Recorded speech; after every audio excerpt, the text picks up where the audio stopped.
கர்த்தராகிய இயேசு கிறிஸ்து கொடுத்த வேத வசனம் பிலிப்பியருக்கு எழுதின நிருபங்கள், பிலிப்பியருக்கு எழுதின நிருபங்கள் 2ஆம் அதிகாரம், பிலிப்பியருக்கு எழுதின நிருபங்கள் 2ஆம் அதிகாரம் 15ஆம் வசனம்.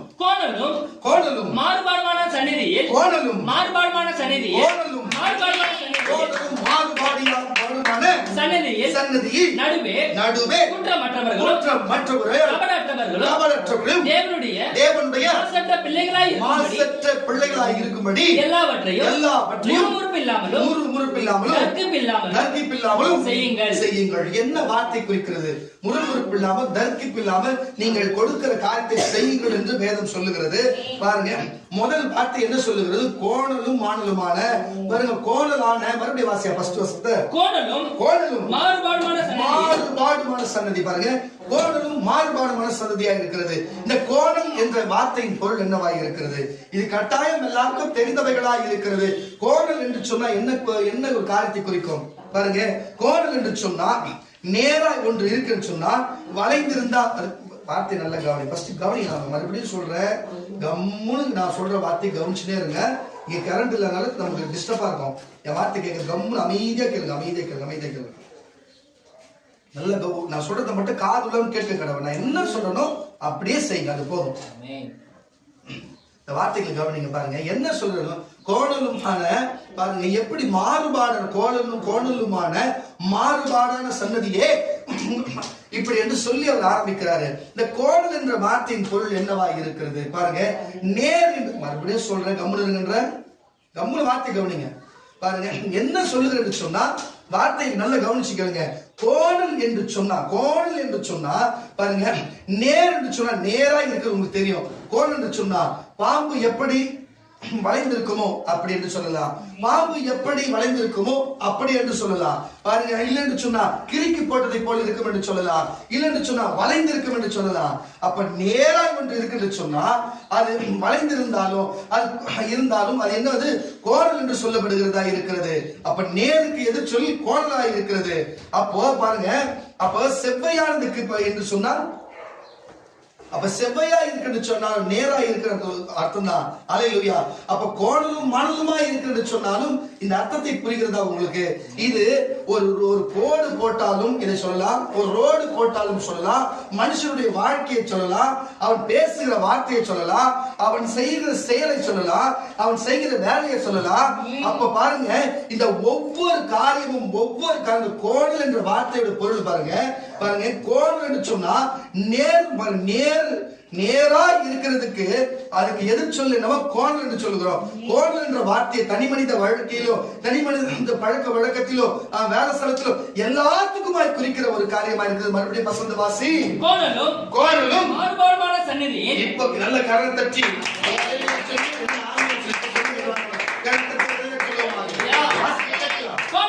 கோணலும் மாறுபாடுமான சந்நிதி. நீ மைக்ல வாசியா? வாசி. கோணலும் மாறுபாடான சந்நிதி. பாருங்க, கோணலும் மாறுபாடான சந்நிதி நடுவே குற்றமற்றவராய் கபடற்றவராய் தேவனுடைய மாசற்ற பிள்ளைகளுமாய் இருக்கும்படி எல்லாவற்றையும் முறுமுறுப்பில்லாமலும் தர்க்கிப்பில்லாமலும் செய்யுங்கள். அப்போ கோணல் என்று சொன்னா நேர் வழியாய் போகிறதுக்கு அது குறுக்கு வழியாய் போனாலும் கோணல் தான். நேராய் ஒரு கோடு போட்டிருந்தா அது குறுக்கே ஒரு கோடு போட்டு கோணல் தான். புரிகிறதா? ஒருவர் நல்ல வேலை செய்தார் சொன்னா அது நேர்மையான வேலை. பாருங்க, தாழ்மாறு கோணல் அது குறுக்கு வேலை செய்தார், குறுக்கு வழியாய் போகிற வேலை செய்தார், அது கோணல் மானமாய் இருக்கிறது. அப்ப நேர் வழி, நேர் என்று சொன்னா புரிகிறதா உங்களுக்கு? அப்ப கோணல் என்று சொன்னா என்ன அர்த்தத்தை குறிக்கிறது என்று சொன்னாலும் உங்களுக்கு புரிந்திருக்கும். தேவன் எதுக்கு இதை பயன்படுத்துகிறார், எதுக்கு தேவன் வெளிப்படுத்துகிறார்? நீங்க அப்போஸ்தலனாகிய பவுல் இந்த பிலிப்பியர் பட்டணத்துக்கு, இந்த பிலிப்பியருக்கு இப்படி எழுதணும், எதுக்கு இந்த காரியத்தை பிலிப்பியர் பட்டணத்துக்கு எழுதணும், இந்த பிலிப்பியருக்கு எதுக்கு இந்த நிருபத்தை எழுதி, அங்க இருக்கிற மக்களுக்கு எதுக்கு இந்த கடிதத்தை எழுதி அவர்களுக்கு சொல்ல வேண்டும் என்று சொன்னா, அங்கே நேர்மையான மனிதர்களும் இருந்தார்கள், கோணலும் மாணவர்களாக இருந்தார்கள். அங்கு அவர்களுக்கு தான் தெளிவு வர வேண்டும் என்பதற்காக, ஒரு புரிதல் வர வேண்டும் என்பதற்காக எழுதுகிற வாசிக்கிற மறுக்கிற வசனத்தை கோணலும் மாறுபாடான சந்நிதி. கோணலும் மாறுபாடான சன்னதியின் நடுவே குற்றமற்றவர்களும் கபடற்றவர்களும் தேவனுடைய மாசற்ற பிள்ளைகளாய் இருக்கும்படிக்கு எல்லாவற்றையும் முறுமுறுப்பு இல்லாமலும் நற்கிப்பு இல்லாமலும் செய்யுங்கள். இப்ப புரிஞ்சுச்சுங்களா? அப்ப நேர்மையான வழி, நேரான வழி, உண்மையான வழி, உத்தமமான வழி நடக்கிற நேர்மையான பிள்ளைகள் இருக்கிற இடத்திலையும் கோணலும் மாணலுமான பாருங்க, கோணலான காரியத்தை செய்கிற பாருங்க, தேவனுக்கு விரோதமான காரியத்தை செய்கிற, தேவனுக்கு பின்னால செய்கிற விரோதமான காரியங்கள், தேவனுடைய ஊழியக்காரர்களுக்கும் பிள்ளைகளுக்கு விரோதமான செய்கிற காரியம் என்று இப்படிப்பட்ட காரியம் இருக்கிற செய்கிற இடத்திலே உங்களுக்கு நன்மை செய்கிறவர்களும் இருக்கிறார்கள், தீமை செய்கிறவர்களும் இருக்கிறார்கள். இப்படிப்பட்ட எல்லாரும் எல்லா இடத்திலும் இருக்கிற இடத்துல உங்களை அனுப்புகிறேன். நீங்கள் எந்த தர்க்கமும் இல்லாமலோ எந்த காரியத்தை செய்யாமலோ சொல்றதை கேட்டு அப்படியே செய்ய வேண்டும் என்று அங்க அப்போஸ்தலன் பவுல் கொரிந்து அங்க இருக்கிற பிலிப்பி சபைக்கு அங்க எழுதுகிறார். நான் எதுக்கு இதை சொல்லுகிறேன்னு சொன்னா, கர்த்தருடைய பிள்ளைகளே, நம்ம வந்திருக்கிற இந்த சபையில உட்கார்ந்து கேட்டுக்கொண்டு இருக்கிற பிள்ளைகளும் அநேக கோணலும் மாணலுமாய் தாறுமாறுமான ஆட்களுமாய் இருக்கிறீர்கள். சில நேர்மையான வழியில் நேர்மையான காரியத்தை செய்கிறவர்களாக இருக்கிறீர்கள். இதை யூடியூப்லயும் பேஸ்புக்லயும் இன்ஸ்டாகிராம்லயும் பார்க்கிற கர்த்தருடைய பிள்ளைகளே, இதை பார்க்கிற உங்களை பார்த்து நான் சொல்லுகிறேன், அநேக நேர்மையானவர்கள் உண்டு, அநேக நேர்மையானவர்கள் உண்டு. என்னதான் வார்த்தை பேசுகிறார், எப்படி கண்ணு மூடிக்கிட்டே பேசுறார், என்னவா இருக்கும்? ஒருவேளை ஏற்கனவே தெரியுமா, இல்ல கண்ணு அப்புறம் கண்ணு இப்படி குனிஞ்சிட்டு போய் கீழே இருந்தா பைபிள பாப்பாரா, எப்படி இருக்குன்னு சொல்லி நீ கோணலுமான காரியத்தை சிந்தித்துக் கொண்டு பார்த்திருக்கிறதே நான் அறிந்திருக்கிறேன். கர்த்தருடைய பிள்ளைகளே, நேராய் இருக்கிறவர்களும் உண்டு, கோணலும் மாணலுமானவர்களும் உண்டு. அதனால தயவு செய்து இந்த ரெண்டு தரப்பு மக்களும் இந்த தெய்வ செய்தியை கேட்கிறீர்கள். அதனுடைய அர்த்தம் என்னதான் சொல்ல போகிறோம், இதற்குரிய காரியம் என்னதான் என்று பார்க்க போகிறோம். அல்லேலூயா. இது என்னதான் தேவன் சொல்ல வரப்போகிறார், இதுல என்னதான் புரிய வைக்க போகிறார், இதுல என்னதான் சாராம்சம் இருக்கிறது என்று பார்க்க கேட்கலாம். ஏசாயா எழுதின தீர்க்கதரிசனத்தின் புஸ்தகம், ஏசாயா எழுதின தீர்க்கதரிசனத்தின் புஸ்தகம் 59ஆம் அதிகாரம், ஏசாயா எழுதின தீர்க்கதரிசன புஸ்தகம் 59ஆம் அதிகாரம் 8ஆம் வசனம் கூட வாசிக்க கேட்கலாம். 59:8 சீக்கிரமாய். சமாதான வழியை நீங்கள் அறியீர்கள். அவர்கள் நடக்கையில் நியாயமில்லை. என்னப்பா? அவர்களுடைய நடக்கையிலே நியாயமில்லை. தங்களுடைய பாதையிலே கோணலாக்கி கொண்டார்கள்.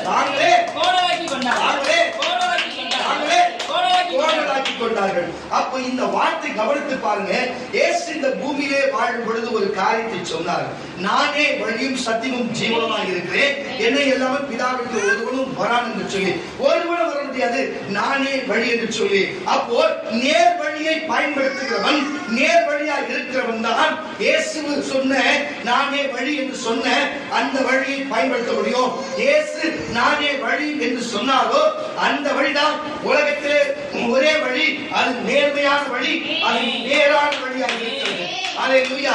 மற்றபடி இருக்கிற எல்லா வழிகள் பார்த்தா எல்லா குறுக்கு வழிகளுமாய் இருக்கிறது, அது எல்லா வழிகளையும் பார்க்கும் பொழுது எல்லா வழிகளும் தாறுமாறான வழிகளுமாய் இருக்கிறது. அல்லேலூயா. இப்படிப்பட்ட வழிகள் இருக்கிற இடத்திலே பாருங்க, நான் சொல்லுகிற கர்த்தருடைய பிள்ளைகள் மறுபடியும் வாசிக்கிற வசனத்துல சமாதான வழியை பாருங்க, நல்ல கேளுங்க. சமாதான வழியை அறியார்கள். பாருங்க, சமாதான வழியை அவங்க தெரிஞ்சுக்க மாட்டாங்க. அவங்களுடைய நடக்கையில் நியாயமில்லை. அவங்க செய்கிற காரியத்திலும் நடக்கிற காரியத்திலும் நியாயமே இல்லை. தங்களுடைய பாதையிலே கோணலாக்கி கொண்டார்கள். எப்படி இவர்கள் கோணலாக்கி கொண்டார்கள், எப்படி இவர்கள் கோணலாக்கி கொண்டார்கள் தான் இப்ப பார்க்க போகிறோம். எப்படி நேர் வழியே போகாதுன்னார்கள். இந்த கோணலை குறித்து நேர் வழியை குறித்து நம்ம பார்க்க போகிறோம். நான் சொல்லுகிறேன் கர்த்தருடைய பிள்ளைகளே, ஒரு பிள்ளைகள் பிறக்கிறது சொன்னா நல்ல கவனிங்க. ஒரு பிள்ளைகள் பிறக்கும் என்று சொன்னா அது பிறந்ததிலிருந்து சுமார் 10 ஒரு 15 வயது வரைக்கும் அதனுடைய வழி என்னவா இருக்கும், அதனுடைய வேலை என்னவா இருக்கும், அதனுடைய எண்ணங்கள் என்னவா இருக்கும், அதனுடைய சிந்தனைகள் என்னவா இருக்கும். விளையாட்டு விளையாட்டு விளையாட்டு விளையாட்டு, ஒவ்வொரு நாளும் ஒவ்வொரு புதிய காரியத்தை தெரிந்து கொள்ள வேண்டும். விளையாட்டு விளையாட்டு விளையாட்டு என்பது அதனுடைய சிந்தனையா இருக்கும். ஆமாண்ணா. அப்போ 16 வயதிலிருந்து அந்த பிள்ளைகள் 25 வரைக்கும், அது ஆணா இருக்கட்டும் பெண்ணா இருக்கட்டும், அந்த 25 வயது வரைக்கும் அதனுடைய எண்ணங்கள் எல்லாம் கற்று தெரிந்து விடும். கற்று தெரிந்து விட்டு எல்லாம் தெரிஞ்ச பிறகு என்ன செய்யும், ஆண் பிள்ளைகள் பெண்ணை தேடி, ஆண் பிள்ளைகள் பெண்ணை தேடி ஓடுவார்கள், பெண்கள் ஆணை தேடி ஓடுவார்கள். அதே நல்லவர்களை போல அமைதியா இருக்கணும்னு சொன்னா உங்களை நீங்களே ஏமாத்திக் கொள்ளுங்க அர்த்தம். நானும் உங்க வயசும் தாண்டி நான் வந்திருக்கிறேன். காரணம் தட்டி வரல சொல்லுவோமா, நீங்க அமைதியா இருந்தீங்கன்னா வண்டவன் தண்டவனை ஏற்றி விட்டுருந்தாங்க. 1-2 தடவை பரவாயில்ல, வேணாம். காரணம் தட்டி சொல்லு பார்க்க. அப்போ அப்படி ஏன்னு சொன்னா இயற்கையா தேவன் நம்ம படைக்கும் பொழுதே எதிர்பார்த்தை இருக்கும்படிக்கு தான் அப்படி ஒரு குணம் இருக்கிறது. அதனாலதான் நான் சொல்லுகிறேன், நமக்கு மூத்தவர்கள் தகப்பனும் தாயும் பெண்ணுக்கு கரெக்டா 25 வயது வருவதற்கு முன்பு கரெக்டா வயது வர்றதுக்காகவே ஒரு மாப்பிளையை பார்த்து உடனே பொண்ணு பார்க்க வர சொல்லி உடனே பார்த்து உடனே கட்டி வச்சிருவாங்க. அதே மாதிரி பார்த்தா ஆண் பிள்ளைகளுக்கு மத்த ஒரு பொண்ணு பாருங்க, பொண்ணு பார்க்கறது கையில காசு இல்லையோ வயசு ஏறின உடனே சொல்லுவாங்க, இங்க பொண்ணு கேட்டப்பா அப்போ நான் கேட்ட அந்த பையன் கேட்கிறான், பையன் கவனிக்கிற மாதிரி இருக்கும்போது சொல்லுவாங்க, அப்பா அப்பா நமக்கு அம்மா பொண்ணு கேட்கிறாங்க, அப்பா பொண்ணு கேட்கற சொல்லி அவங்களோட மைண்ட் புரியுற மாதிரி சொல்லிடுவாங்க. லேட்டான அந்த வார்த்தை சொன்னா சரி நம்ம எதுவும் தேட தேவை சொல்லி அப்போ கரெக்டா அந்த வயது பார்க்கும்போது பொண்ணுக்கு மாப்பிள்ளைக்கு பொண்ணை பார்ப்பாங்க. ஆனா இதுக்கு இடையில பாருங்க, பெண் பொண்ணை பெற்றவங்க அந்த பொண்ணை கண்டுக்காத இருந்தா அது தாய் தகப்பனுக்கும் அவங்க ஜாதிக்கும் அவங்க இனத்துக்கும் அவங்க கௌரவத்துக்கும் அது சீர்கேடான காரியத்தை செய்து விட்டு தகப்பனுக்கும் தாய்க்கும் அசிங்கப்படுத்திட்டு போவோம். ஆமாங்க வேலையில சொல்லுவாங்க. அதே காரியத்தை தான் ஆண்மகனும் செய்வான், அதே காரியத்தை செய்வான். ஆனா அந்த வயது வரக்காட்டி நம்மளே புரிஞ்சு கரெக்டா என்ன அவங்க தேவை இருக்கிறதோ எது இருக்கிறதோ அது செய்ய வேண்டும் என்று நின்று செய்வோம் என்று சொன்னா அல்லேலூயா. யாருக்கும் எந்த அசிங்கமும் வராது, எந்த காரியமும் அந்தந்த வயதுல நடக்கணும். அப்ப பாருங்க, 1 வயதுல 12 வயது 15 வயதுக்குள்ள வரைக்கும் அது விளையாடணும், சுத்தணும், புதிய காரியம் தெரிஞ்சுக்கணும்னு 1 இருந்து 15 வயசு வரைக்கும், 15 இருந்து 25 வயசு வரைக்கும் இப்படி துணையை தேடணும் எண்ணங்களும் வருகிற வயதாக இருக்கிறது. அல்லேலூயா. துணையை தேடின பிறகு 25 35 வரைக்கும் சம்பாதிக்கணும், வேலைக்கு ஓடணும், பிள்ளைகளை பார்க்கணும், பிள்ளைகளை வளர்க்கணும், இதுவே சிந்தனையா இருக்கும். அல்லேலூயா. அப்போ எல்லாத்தையும் அடைஞ்சிருவோம். அடைஞ்சதுக்கு பிறகு முதுமை வந்துவிடும். அல்லேலூயா. முதுமை வந்ததுக்கு அப்புறம் என்ன செய்யும்? முதுமை வந்ததுக்கு அப்புறம் ஐயோ கைவலி காலில் கொண்டு என்ன செய்வோம்? பிறந்துட்டோம், சாகதான் போறோம். பிறந்துட்டோம், இந்த உலகத்துல எல்லா மனுஷனும் பிறந்துட்டா சாகதான் போறாங்க. ஆனா செத்துட்டா எங்க போவோன்ற சிந்தனை இப்போ சின்ன வயசுல வராது நிறைய பேருக்கு.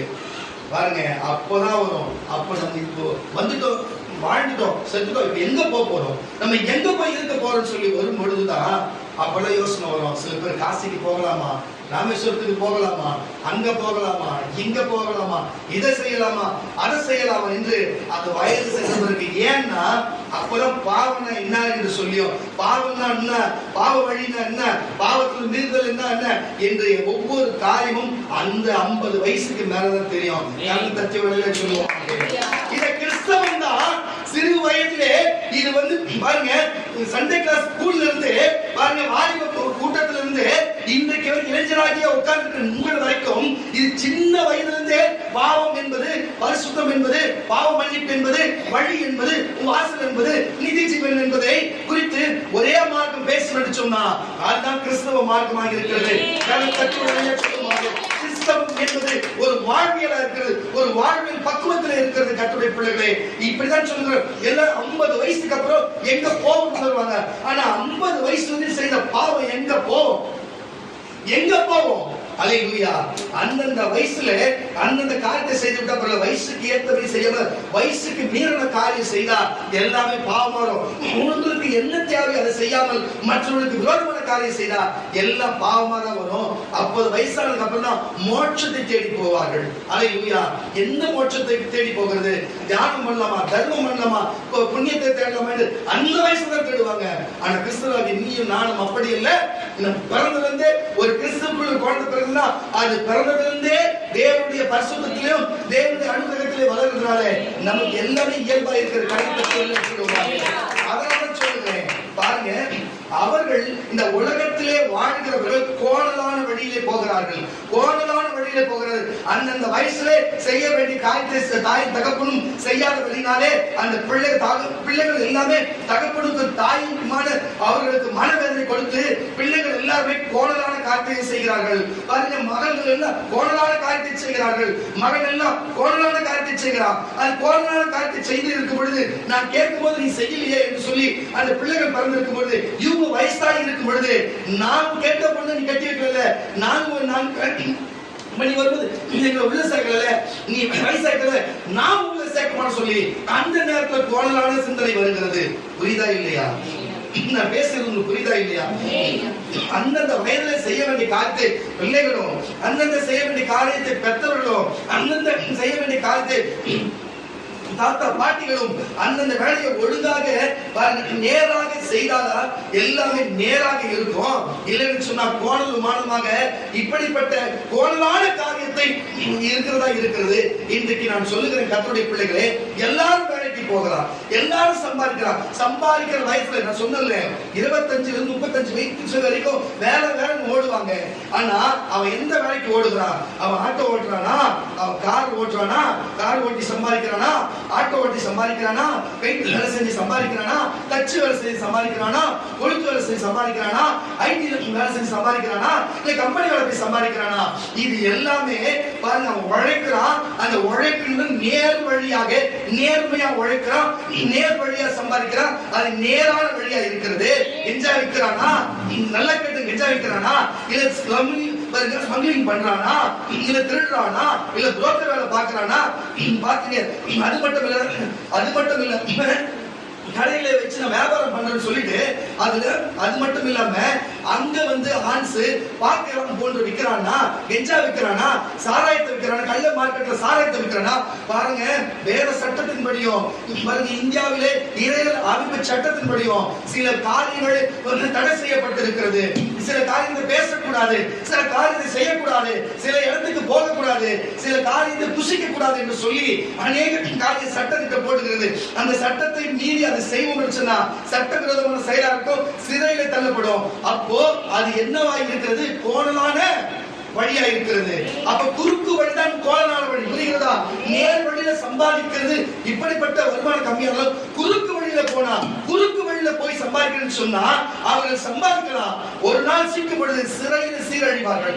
சிறையில வாழ்கிற, சந்தோஷமா வாழ்கிற அந்த வயசை சிறையில விட்டு விடுவார்கள். இது அங்கு மட்டும் இல்லாமல் தேவனுடைய பார்வைக்கும் இது கோணலான வழியா இருக்கிறதுனால தேவன் பட்சத்தில் சேரவே முடியாது. இன்னைக்கு ஆட்டோ ஓட்டலாம், கார் ஓட்டலாம், பெயிண்ட் வேலை செய்யலாம், தச்சு வேலை செய்யலாம், வீட்டு வேலை செய்யலாம், இப்படி ஒரு காரிய வியாபாரம் பண்ணலாம், இப்படிப்பட்ட காரியத்தை செய்யலாம். கர்த்தருடைய பிள்ளைகளே, அந்த வருமானம் குறைச்சலா இருக்கும், வேலை அதிகமா இருக்கும், பரவாயில்ல. இது நேர்மையான வழியா இருக்கிறது, இது நேரான வழியா இருக்கிறது. இதுதான் தேவன் எதிர்பார்க்கிறார். குறுக்கு வழியில போக நான் சொல்லுகிறேன் பாருங்க. ஒரு இடத்துக்கு போகணும். இப்போ நீங்க பாத்தீங்கன்னா, இப்போ உங்களுக்கு ஓயமார்ல இருந்து இப்போ நம்ம புல்லவரம் போறதுக்கு அப்புறம் எப்படி போவாங்கன்னா, ஸ்ட்ரெயிட்டா மத்திய கலேஷ் போய், மத்திய கலேஷ் கிண்டி போய், கிண்டில இருந்து பல்லவரம் போவாங்க. அப்படிதான் ரூட்டு. அதுக்கப்புறம் என்னாச்சுன்னா புது பல்லவரம் ரோடு சொல்லி ஒண்ணு போட்டு என்ன பண்றாங்க, பெரிய ரோட போட்டு பைபாஸ் போட்டாங்க. அப்படி போய் உங்களுக்கு சுத்தி 10 கிலோமீட்டர் வித்தியாசம் வருது. இப்படியே 5 கிலோமீட்டர் திரௌபதி போயிடலாம். உங்களுக்கு புரியுதா? அதான் பைபாஸ். அவங்களை போய் சுத்தி வந்து சீக்கிரமா போறது. நான் சொல்லுகிறேன் கர்த்தருடைய பிள்ளைகளே, அப்படி போய் சம்பாதித்து வர வேண்டும் என்று நேர்வழியை வைத்திருந்தா இவர்கள் என்ன செய்யறாங்கன்னா நேரடியா பைபாஸ்ல புகுந்து போக வேண்டிய இடத்துக்கு சீக்கிரமாய் போகிறார்கள். ஆனால் இது எல்லாமே அவர்கள் பார்வைக்கு வந்தாலும் இது நேர்வழியா இருக்கிறது. ஆனா நம்மளுடைய பார்வைக்கு இங்க இருந்து மத்திய கிளாஸ் போகணும், மத்திய கிளாஸ் லெஃப்ட் எடுக்கணும், அப்புறம் குரப்பேட்டை போகணும். இதுக்கு இடையில பாத்தீங்கன்னா டைட்டில் பார்க்க ஒரு 5 கிலோமீட்டர், அங்க ஒரு 15 கிலோமீட்டர், ஆக மொத்தம் 20 கிலோமீட்டர் வந்தது. நம்ம இங்க இருந்து லெஃப்ட் எடுத்தா 7 கிலோமீட்டர்லயே போயிடலாமே. அல்லேலூயா. மனுஷனுடைய பார்வைக்கு முன்னாலும் அது துறப்பாக்கத்து வழியா போனா, ஓயமார்ல அப்படி போனா 7 கிலோமீட்டர்ல போயிடலாம். அது அவனுக்கு நேர் வழியா இருக்கும். ஆனா தேவனுடைய பார்வையில பார்க்கும் பொழுது மத்திய கலேஷ் வழியா போனாதான் தேவனுடைய பார்வை நேரா இருக்கும். நமக்கு அது கோணலா இருக்கு, போய் திரும்புகிறது. ஆனா தேவன் எல்லாத்தையும் பார்த்து கொண்டிருக்கிறார். இந்த உலகத்துல சில சட்ட அமைப்பு இருக்கிறது, வேதத்துல சில சட்ட அமைப்பு இருக்கிறது. நீங்கள் கேட்டுக்கொண்டிருக்கிற கர்த்தருடைய பிள்ளைகளே, நீங்கள் நேர்வழியா போகிறீர்களா? உங்களுடைய பேச்சு நேர்வழியா இருக்கிறதா? உங்கள் பழக்க வழக்கங்கள் நேர்வழியா இருக்கிறதா? உங்களுடைய பார்வைகள் நேர்வழியா இருக்கிறதா? உங்களுடைய வேலை நேர்வழியான வேலையா இருக்கிறதா? உங்களுடைய உழைப்பு நேர்வழியா இருக்கிறதா? உங்க குடும்பத்தில் பிழைப்புகள் நேர்வழியானதா இருக்கிறதா? தெய்வத்தை தேடுகிறது கூட கரெக்டான நேரத்தில் வந்து கரெக்டான ஆர்வத்தை கலந்து கொண்டு இங்க இருக்கிற வார்த்தைகளை கேட்டு இறுதியிலே ஜபித்து கொண்டு போகிறீர்களா? இல்லை என்று சொல்லி கரெக்டா பார்ப்போம், கரெக்டா ஒரு ஜெபம் முடிப்பாரு, முடிக்கும் போது நம்ம உள்ள புந்தலாம், அதுக்கப்புறம் போயிட்டு நம்ம ஜெபம் பண்ணுவோம். வெட்கமே இல்லாத இதெல்லாம் தேவன் பார்க்கிற இந்த மாதிரி வந்து கோணலான வழி கர்த்தர் பார்க்கிறாரு. உங்களுக்கு எல்லாம் நன்மை செய்து விடுவாரா?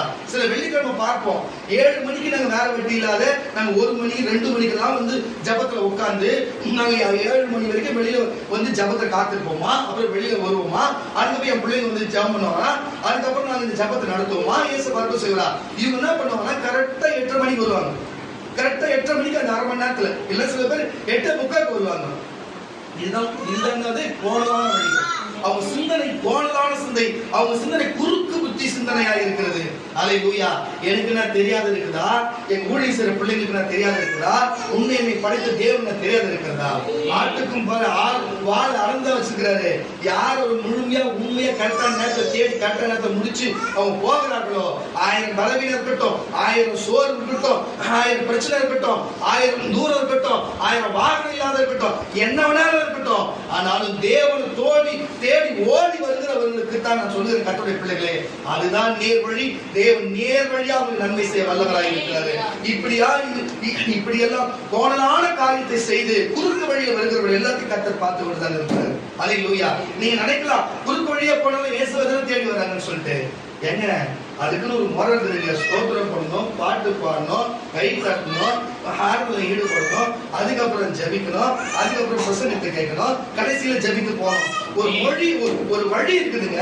நீங்க எதுவுமே பண்ண மாட்டீங்க, வந்து திடீர்னு வந்து உட்காருவீங்க. உட்கார்ந்தோம்னா உங்களுக்கு நாங்க ஜாபம் பண்ணினோம், உங்களுக்கு தீர்க்கதரிசனம் சொல்லினோம், உங்களுக்கு உடனே சரியாயிடும். எல்லாரும் வியாதி இருந்தாலும் சரி, நோய் இருந்தாலும் பிரச்சனை உங்களுக்கு உடனே சரியாயிடும். என்ன பார்த்தா உங்களுக்கு பைத்தியக்கார மாதிரி இருக்கும், இருந்துட்டு போட்டோம். தேவனை பார்த்தா கூட உங்களுக்கு அப்படிங்களா? நம்மளா ஒரு பாடல பைத்தியமா இருக்கணும், புரிஞ்சுக்கொள்ளுங்க. சொல்லுவாங்க இப்படிப்பட்ட கோணலான காரியத்தை செய்கிறவர்கள் இந்த நாளிலும் சபையிலும் உண்டு, இது யூடியூப்லயும் பேஸ்புக்லயும் பார்க்கிறவர்களும் உண்டு. நீங்கள் எப்படிப்பட்டவர்களாக இருக்கிறீர்கள் என்பதை நீங்களே சிந்தித்து பாருங்க. கோணலான வேலையோ, குறுக்கு வழி செய்கிற வேலையோ, குறுக்கு வழி செய்கிற வேலையோ, குறுக்கு வழியாக சிந்திக்கிற எண்ணமோ, குறுக்கு வழியாக சிந்தனையோ, குறுக்கு வழியாக சம்பாதிக்கிற குடும்பமோ, இப்படிப்பட்ட காரியம் இருந்தா தயவு செய்து சொல்லுகிறேன், என்னோடு விட்டு விடுந்த காரியத்தை, இந்த குறுக்கு வழியான காரியத்தை, இந்த கோணலான காரியத்தை விட்டுவிடு. இயேசு சொன்னார், நானே வழியும் சத்தியமும் ஜீவனுமாயிருக்கேன்னு சொல்லி. அவர் நேர் வழி இருக்கிறவர். அவர் நேர் வழியில போன, குறுக்கு வழியில போனா அவர்கிட்ட போக முடியாது. நேர் வழியில போனா மட்டும்தான் பாவ மன்னிப்பு, பரலோக ராஜ்யம், நித்திய ஜீவன். நீ சிறு வயது 10 இருந்து 1 இருந்து 15 வயசு விளையாடி இருக்கலாம், 15 இருந்து 25 திருமணம் செய்திருக்கலாம், 25 இருந்து 35 வரையும் நீ நல்ல வேலைக்கு போய் நீ வாழ்க்கையில் முன்னேறி இருக்கலாம்.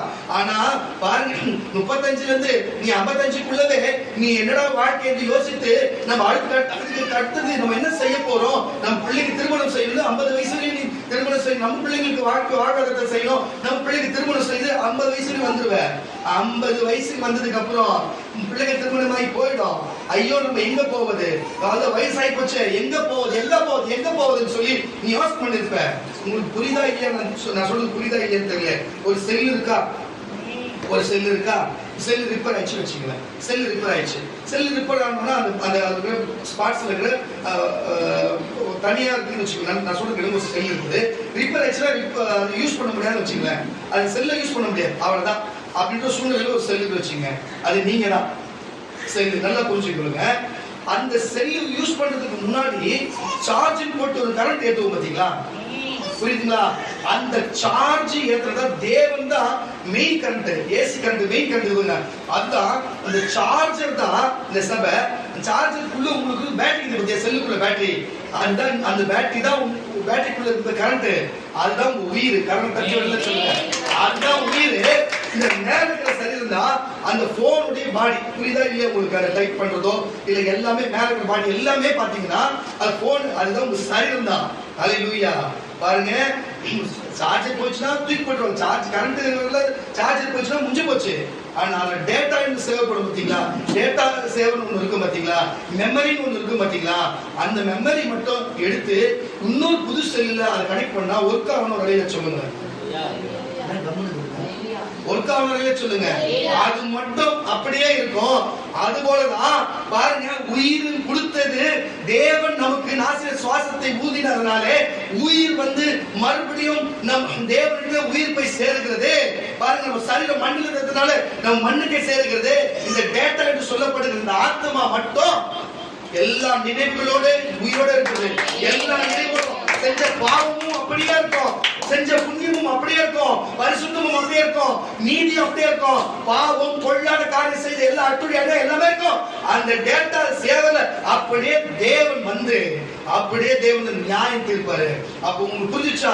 எங்க இருந்தாலும் வந்திருக்கிற மண்ணத்தை போவ உயிர் வந்து தேவன்கிட்ட போயிடுது, ஆத்மா மட்டும் எங்கே போவாது. அது போக ஒரு இடம் வேணும், அதுதான் பரலோகம். இது வந்து நீ 50 வயசுக்கு மேல யோசிப்ப.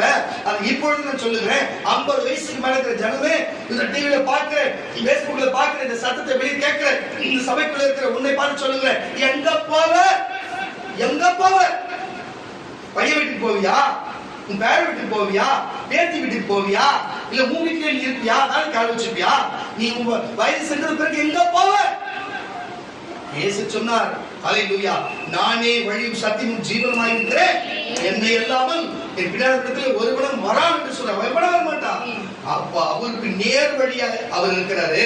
அந்த நேர் வழியா இருக்கிறவங்க மட்டும்தான் அந்த வழியில செல்ல முடியும். இந்த கோணலான புத்தி வச்சிருக்கிற, கோணலான சிந்தனை வச்சிருக்கிற, கோணலான வேலை செய்கிறவங்க எவனோ அவர் அண்டையிலே போக முடியாது. வேதம் அப்படிதான் சொல்லுகிறது. ஏசாயா தீர்க்கதரிசன புத்தகம் 59ஆம் அதிகாரம் 8ஆம் வசனத்தை வாசிக்க. சமாதான வழியை நல்லா கேட்டுங்க. இயேசு கிறிஸ்து சொன்ன சமாதான வழியை அறியார்கள், அவர்கள் அறியார்கள். அவர்களுடைய நடக்கையில் நியாயம் இல்லை, அவர் நடக்கையில் ஒரு நியாயமும் இல்லை. தங்களுடைய பாதைகளை நாங்களே கோணலாக்கி கொண்டார்கள். நாங்களே யாரும் இல்லை, வேற யாரும் தேவையில்லை, யாரும் தேவையில்லை. இந்த சபையில அவர் திட்டுறாரு, இந்த சபையில மூஞ்சாட்சியமா பேசுறாரு, யாரும் தேவையில்லை. அவங்களுக்கு ஒரு வழி அவங்களே கோணலாக்கி கொள்வார்கள். வாசி, கோணலாக்கி கொண்டார்கள். அவைகளில் நடக்கிற ஒருவனுக்கும், அதிலே நடக்கிற ஒருவனுக்கும் சமாதானத்தை அறியார். ஒருவனும் சமாதானத்தை அறியார். இயேசு சொன்னார், வருத்தப்பட்டு பாரம் சுமக்கிறவர்களே, நீங்கள் யாரிடத்தில் வாருங்கள், நான் உங்களுக்கு இளைப்பாறுதல் சொல்லி தருவேன் சொல்லி உலகம் கொடுக்க கூடாத சமாதானத்தை உங்களுக்கு கொடுப்பேன் என்று சொன்னார். அப்ப இந்த கோணலான வழிகிறவனுக்கு, நடக்கிறவனுக்கு ஒரு நாளும் சமாதானம் இருக்காது. அல்லேலூயா. ஒரு நாளும் நிம்மதி இருக்காது. என்னதான் சம்பாதிச்சாலும், என்னதான் சேர்த்து வச்சாலும், என்னதான் நஞ்சா வித்து, என்னதான் சாராய் வித்து, என்னதான் ஆன்சர் வித்து, பார்க்க வித்து, என்னதான் ஸ்மக்லிங் பண்ணி, புரோக்கர் பண்ணி, ஏமாத்தி எல்லாத்தையும் சேர்த்து வச்சாலும் அவனுக்கு அவனுடைய சரீரத்தில், இருதயத்திலோ, அவன் சிந்தையோ சமாதானம் இருக்கு. அவன் சமாதான பாதையில் நடப்பதில்லை.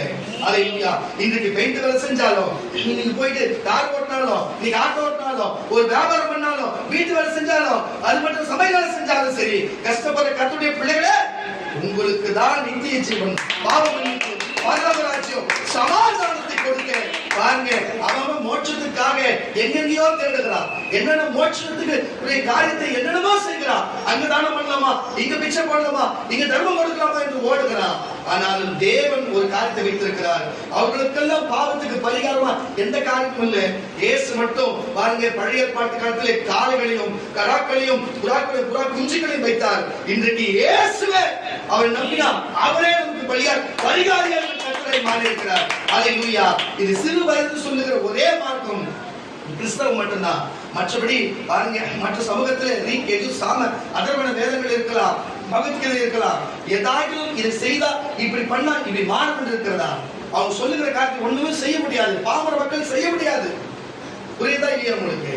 ஆனா வேதம் எவ்வளவு தெளிவாய் சொல்லுகிறது பாருங்க. கர்த்தருடைய பிள்ளைகள், வேதம் எவ்வளவு தெளிவா வாசிக்க கேட்டார். மீகாவின் புஸ்தகம் 3ஆம் அதிகாரம் 9ஆம் வசனம். மீகா தீர்க்கதரிசன புஸ்தகம் 3ஆம் அதிகாரம் 9ஆம் வசனத்திலே, அப்ப தேவனுடைய வார்த்தையும் அவர் வசனத்தை கேளாமல் பாருங்க, இஸ்ரவேலர்கள் மோசே நிமித்தம் கொடுக்கப்பட்ட நியாயப்பிரமாணத்தின்படி நடவாமல், அவர் சொன்ன வார்த்தையை கேளாமல், தீர்க்கதரிசியின் வார்த்தையை கேளாமல் பாருங்க, வழி விட்டு விலகி அவர்கள் நேர வழியாய் போகாமல் கோணலான வழிகளை சென்று அவர்கள் பட்ட பாடுகளையும் நிந்தைகளையும் அவமானத்தையும் வறுமைகளையும் இருக்கிற பிரச்சனைகளையும் தொடுத்து விடப்பட்ட அடிமையின் காரியத்தை குறித்து பார்க்கலாம், வாசிக்க கேட்கலாம்.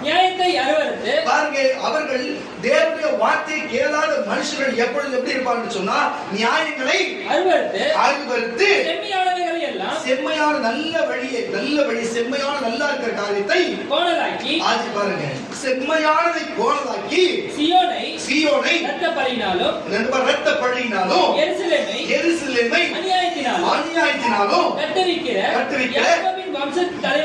யாக்கோபின் வம்சத்தின் தலைவர்களே, 12 கோத்திரத்தாரே, இஸ்ரவேல் வம்சத்து அதிபதிகளே, இதை கேளுங்கள். பாருங்க, எல்லா சதிசேயர்களே, பரிசேயர்களே, இதை கேளுங்கள். அதன் தலைவர்கள் என்னப்பா தலைவர்கள்? பரிதானத்திற்கு நியாயம் தீர்க்கிறார்கள். அதன் ஆசாரியர்கள் கூலிக்கு தான் உபதேசிக்கிறார்கள். அதன் தீர்க்கதரிசிகள் வானத்துக்கு குறி சொல்லுகிறார். கரங்களை தட்டி வரலே சொல்லுவாங்க.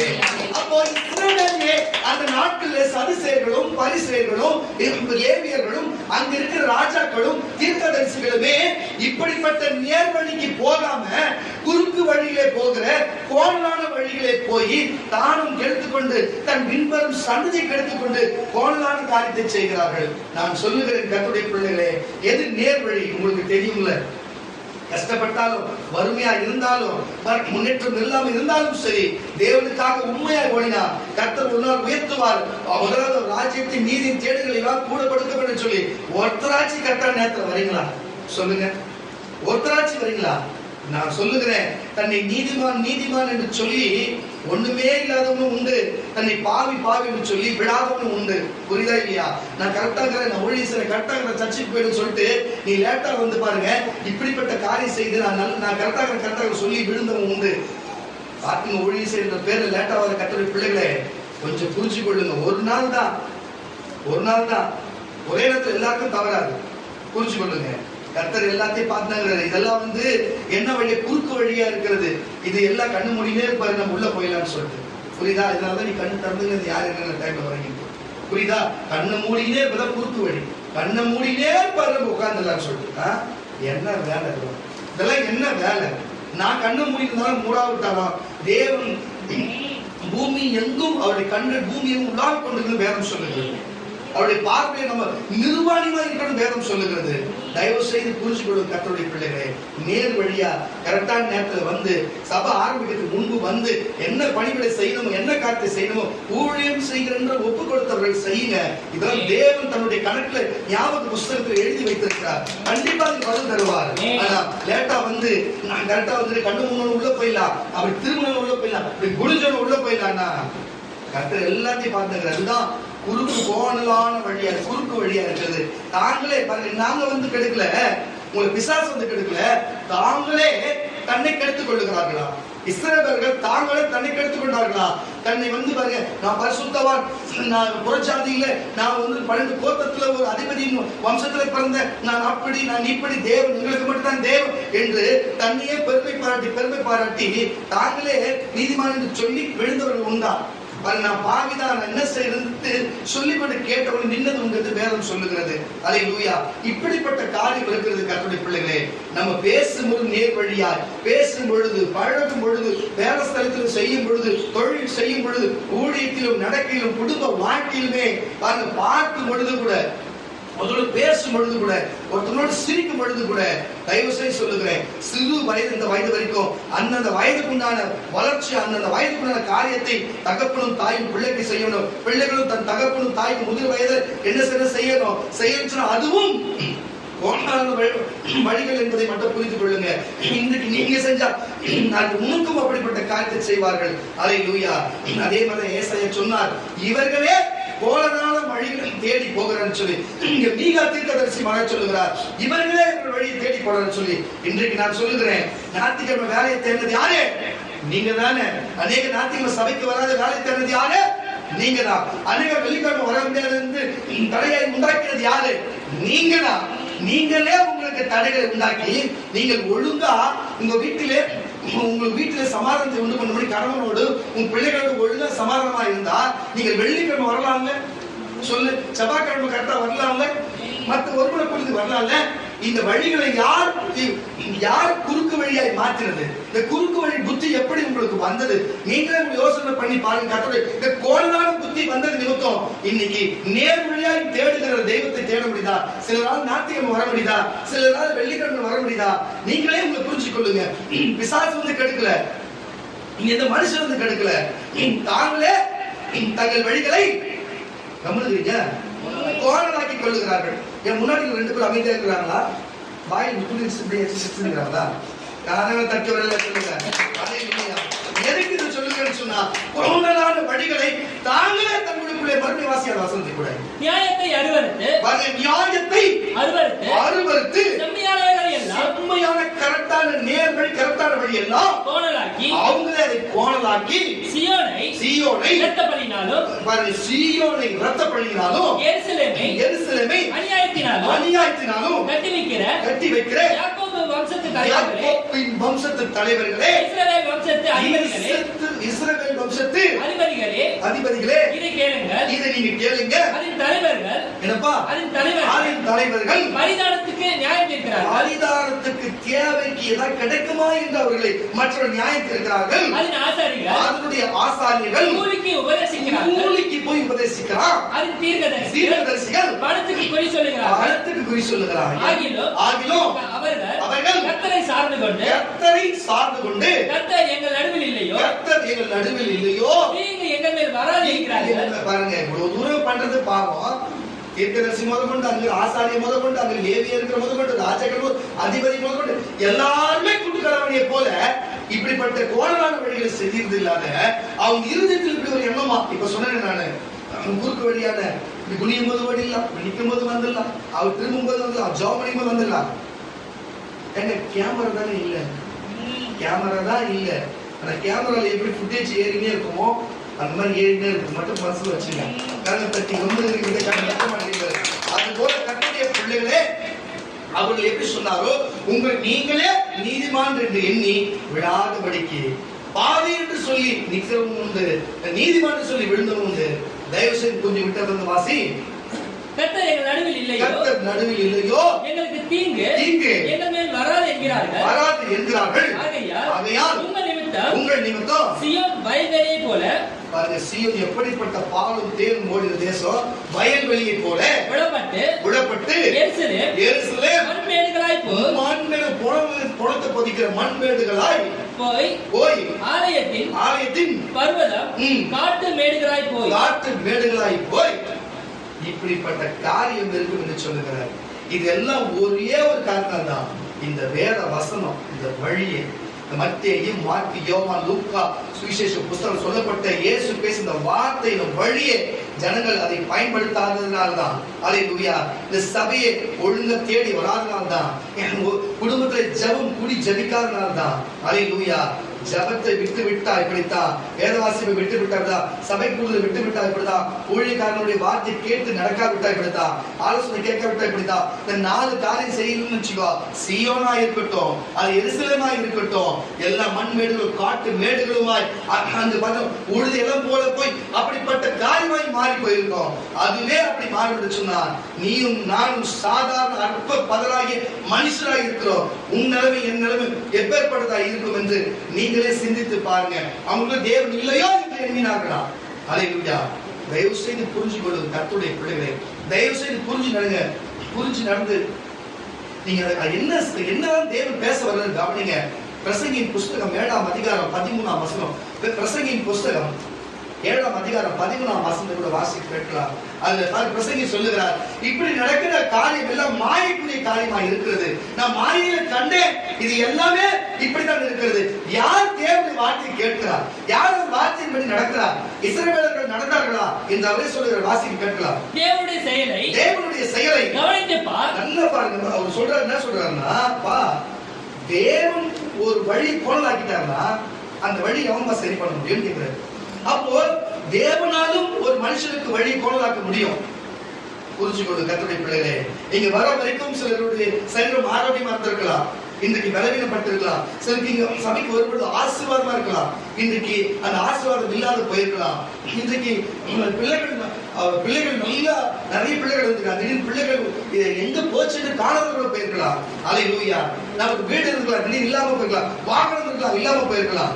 இதெல்லாம் நான் சொல்லுகிறேன். நீ இருக்கும் பொழுது ஆசீர்வாதத்தின் வழியையும் பரிசுத்தத்தின் வழியையும் தேவன் காண்பித்து அந்த வழியில உங்களுக்கு போகும்போது அது என்ன வழியா இருக்கிறது? செவ்வையான வழியா இருக்கிறது. பாருங்க, செவ்வையான நேர்மையான வழியா இருக்கிறது. ஆனா திடீரென்று யார் பேச்சு கேட்பீர்களோ, பாருங்க, தானே தன்னையே கெடுத்துக் கொள்ளுகிறார்களா? எவன் பேச்சும் இல்லை, தானாகவே தன்னை கெடுத்துக் கொள்ளுகிறார்களா? அவர்களை செவ்வையான வழியை விட்டுவிட்டு, வசனத்தை விட்டுவிட்டு, அவருடைய வார்த்தையை விட்டுவிட்டு, ஊழியக்காரனை விட்டுவிட்டு, இவர்கள் தானே யோசனை பண்ணி தானே கெடுத்துக்கொண்டு என்ன கோணலான வழியை தேடுவார்களா? அப்பொழுதுதான் இதுக்கு நேர் எதிர் ஆப்போசிட், நேர் எதிர் எது காரியமோ அதெல்லாம் நடந்து நிரம்பும். நான் சொல்லல, அவர் ஒரு வழியை ஒரு மனுஷனுக்கு, ஒரு குடும்பத்துக்கு கோணலாய் மாற்றிவிட்டா நாம சீர்படுத்த முடியுமா? சீர்படுத்த முடியுமா? நான் ஒரு காரியத்தை சொல்ற பாருங்க. நீங்க கிட்டி ரேஸ் கோர்ஸ் போயிருப்பீங்களா? நான் அடிக்கடி எங்க ஃப்ரெண்டோட அண்ணா அங்க வேலை செய்வார், சாப்பாடு கொடுக்குற சின்ன வயசுல அனுபவம் போயிட்டு வருவேன். அப்போ அந்த கிரவுண்ட்ல பாத்தீங்கன்னு வச்சுக்கோங்க, திடீர் மழை பெய்ச்சுன்னா ஒரு ஓரமா தண்ணி ஆச்சுன்னு வரும். அந்த ரோடு கரெக்டா மண் ரோடு, அந்த மண் ரோடு அந்த கிரவுண்டுக்குள்ள கரெக்டா அந்த மண் ரோடு பாத்தீங்கன்னு வச்சுக்கோங்களேன், எப்பப்பெல்லாம் மழை பெய்யுதோ அந்த ரோடு அடுத்து போயிடும். நான் சொல்றது புரியுது உங்களுக்கு? மட்டமா இருக்க ரோடு, மட்டமா இருக்கும், மழை பெய்ஞ்சு தண்ணி வந்துச்சுன்னா அந்த கால்வா மாதிரி அப்படியே ஓட மாதிரி வரும். அந்த ரோட்டை அடுத்து ரோடு தாண்டி போயிடும். அங்கிருந்து வர முடியாது, இறங்கி அப்படி சைக்கிளை தள்ளி திருப்பி பள்ளத்துல இருந்து ஏறியா போட முடியும். ஒரு வாட்டி 2 வாட்டி இல்ல, எப்பயுமே அப்படிதான். அப்போ ஒரு வழியை கோணலாய் தேவன் மாத்திட்டா, அது மழை பெய்யும் போதுதான் எப்படி வந்ததோ அதே போலதான் அது வந்து இப்ப திடீர்னு என்ன ஆச்சுன்னா, அந்த இதுவே இந்த மெயின்டைன் பண்ண சொல்லி இப்ப என்ன பண்ணிட்டாங்கன்னா, உள்ள ஏரி தோண்டணும் சொல்லி இப்ப எடுத்து ஏரி தோண்டிருக்காங்க. கரண்ட் தச்சுவர்கள் சொல்லுவாங்க. எனக்கு எவ்வளவுதான் பிரிச்சு அது அர்த்தம் போயிட்டு, அவ்வளவு தண்ணி வந்து அர்த்தம் போயிட்டால இப்ப பிரிச்சு போட்டு இருக்காங்க. அதுக்கு பிரிச்சு போட்டு அதுக்கப்புறம் உள்ளவே ஒரு ஏரி தோண்டணும் சொல்லி ஏரி தோண்டி தண்ணி வெளில உள்ளே அடங்குன்னு சொல்லி பண்ணிருக்கிறாங்க. அந்த கோணலானதை யார் சரி பண்ண முடியும்? இவ்வளவு வேலை செஞ்சதா அந்த கோணலை சரி பண்ண முடியும். தனி மனிதன் செய்ய முடியுமா? தனி மனித வீடு செய்ய முடியுமா? கொஞ்சம் புரிஞ்சு கொள்ளுங்க. அப்ப நான் சொல்ல வர்ற கருத்து என்னன்னா, கோணலான்னு பாருங்க, நேர் வழியில தேவன் கோணலாக்கிட்டா எந்த மனுஷன் வந்து அந்த வழியை நேராக்க முடியும்?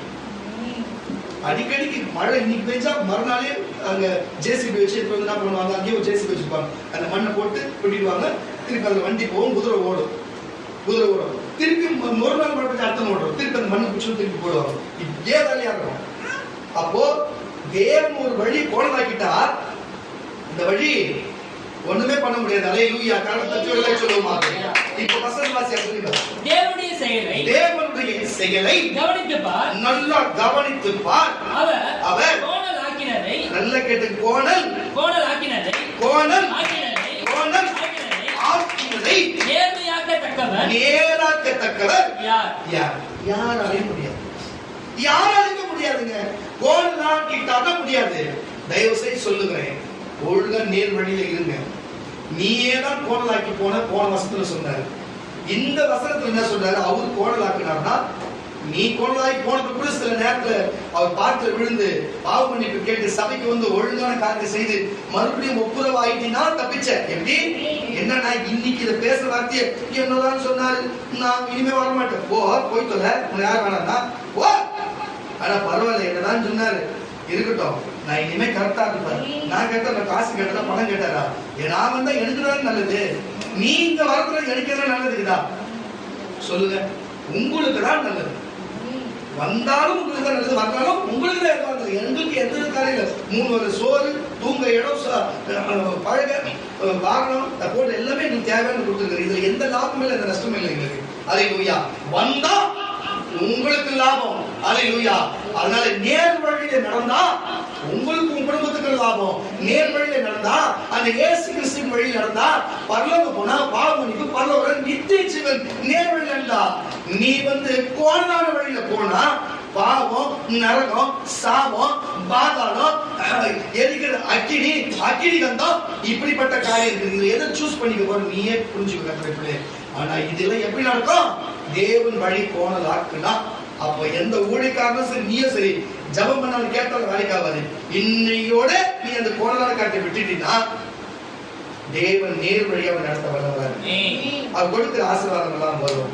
ஏற்கனவே கொடுத்த ஆசீர்வாதம் எல்லாம் இன்னைக்கு பிடுங்கப்பட்டு, இன்னைக்கு நீ வருமானத்துல கஷ்டப்படுறா, இன்னைக்கு பிரச்சனை கஷ்டப்படுறா, ஒவ்வொரு காரியத்திலையும் அடிப்படுறன்னு சொன்னா, நீ என்ன உன் பார்வையில செய்த காரியம், உன் பேச்சில செய்த காரியம், உன் நடவடிக்கையில செய்த காரியம், ஊழியக்காரனோட காரியம் நீ இருக்கும்போது வேற்றுமை இருக்கிற காரியம், சபைக்கு நீ செய்யாத காரியம், உன்னுடைய அலட்சியம், உன் கீழ்ப்படியாம, உன்னுடைய உண்மை இல்லாம, இப்படி துரோகத்தன்மை, இப்படிப்பட்ட காரியம் உனக்குள்ளே கோணலான காரியம் வந்தனாதான் இன்னைக்கு தேவன் பார்த்துதான் இருக்கிறாரு. நீயா கோணலாக இருக்கிற இன்னைக்கு மனம் திருப்பி கோணலை செவ்வாய்ப்படுத்தினா உனக்கு பாவ மன்னிப்பு பண்ணவர் நித்தியம் உனக்கு அவர் ராஜ்யத்தின் தேர்தல இவன் யாரும் கூட கொடுக்கப்படும் உனக்கு கண்டிப்பா கொடுக்கணும்னு ஆசைப்படிப்பாரு. ஆனா இல்லைன்னு வச்சுக்கோ, அவர் கோணலாக்குனா எவ்வளவு ஐயா இந்த அக்கா காப்பாத்துனா இந்த காப்பாத்துங்க, தங்கச்சி காப்பாத்துன்னு சொல்லி ஏசப்பட்ட என்னதான் முட்டிக்கால் போட்டு ஜாமனாலும் சரி உன் வேலையே பாடுறான்னு முதல்ல நீ ஒழுங்கா திரும்பிடுன்னு வர என்ன புரிஞ்சுக்கொடு. கரணம் தச்சு வெளியில சொல்லுங்க.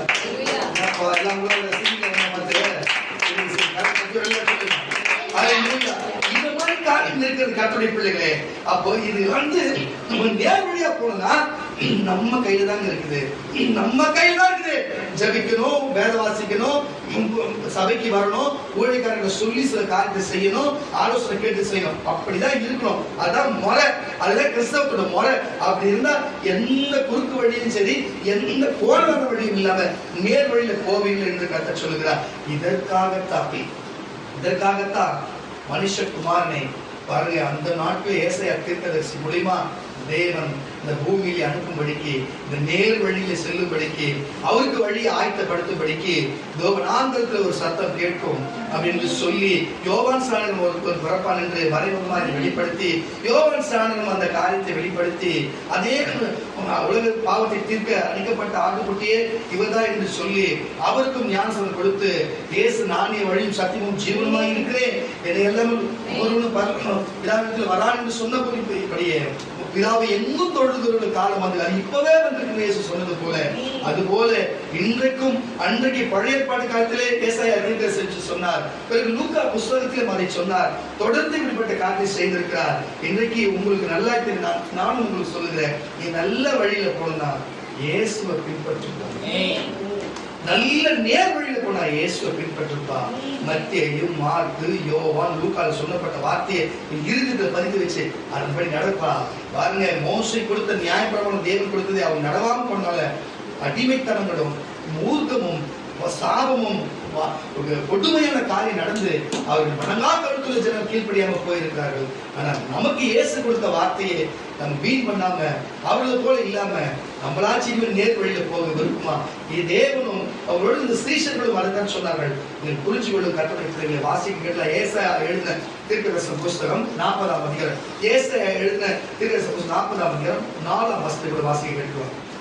பள்ளமெல்லாம் உயர்த்தப்பட்டு, நல்லா கேட்டுங்க, பள்ளமெல்லாம் உயர்த்தப்பட்டு சகல மலைகளையும் குன்றும் தாழ்த்தப்பட்டு கோணலானது செவையாக்கி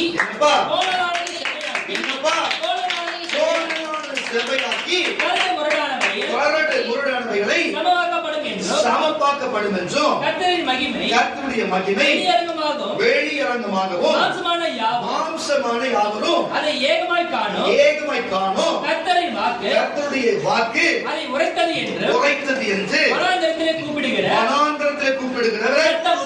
சத்தம் உண்டாயிற்று. கர்ணன் தச்சு ஒரு மனுஷன் நேர் வழியா போனா என்னத்தான் காந்தியவாதியா இருந்தாலும் சரி, கோட்சேவரியான்னு ஒருவர் சொல்லுவாங்க. அல்லேலூயா. என்னத்தான் காந்தியவாதியா இருந்தாலும் சரி, காந்தியுடைய பின்முகத்தை பார்த்தீங்கன்னா உங்களுக்கு தெரிஞ்சிருக்கும். அல்லேலூயா. இயேசுடைய வழியில வந்தா மட்டும்தான். என்ன நினைப்பு சொல்லுவாங்க, புத்தர் வழியா போகலாம். புத்தர் நல்லது. புத்தர் என்னையா தனக்கு தேவன் சொல்லி இருக்கிறாரா?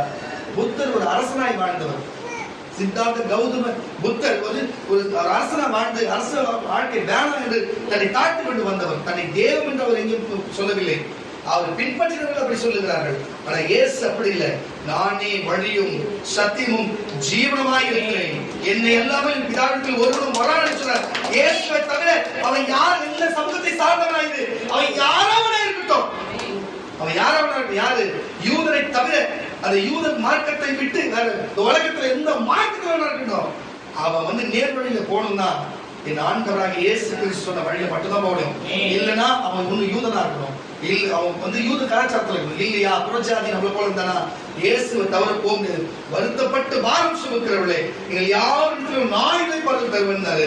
இன்றைக்கு காசி ராமேஸ்வரன் போய் இளைப்பாறுதல் நம்ம போகும்போது நம்ம இங்க இருந்துட்டோம், நம்ம காசில போய் செத்துட்டா அங்கேயே நம்ம மோட்சம் கட்சிடும், ராமேஸ்வரம் செத்துட்டா நம்ம மோட்சம் கட்சிடும், நம்ம செத்துட்டா நமக்கு போயிட்டு இப்படி புத்த கட்சிகள் இடத்துல நம்ம அஸ்தி கொடுத்து கிடைச்சிட்டா நம்ம மோட்சம் கட்சிடும் என்று தங்களுக்குள்ளே தானா பேசிக்கொள்ளலாம்.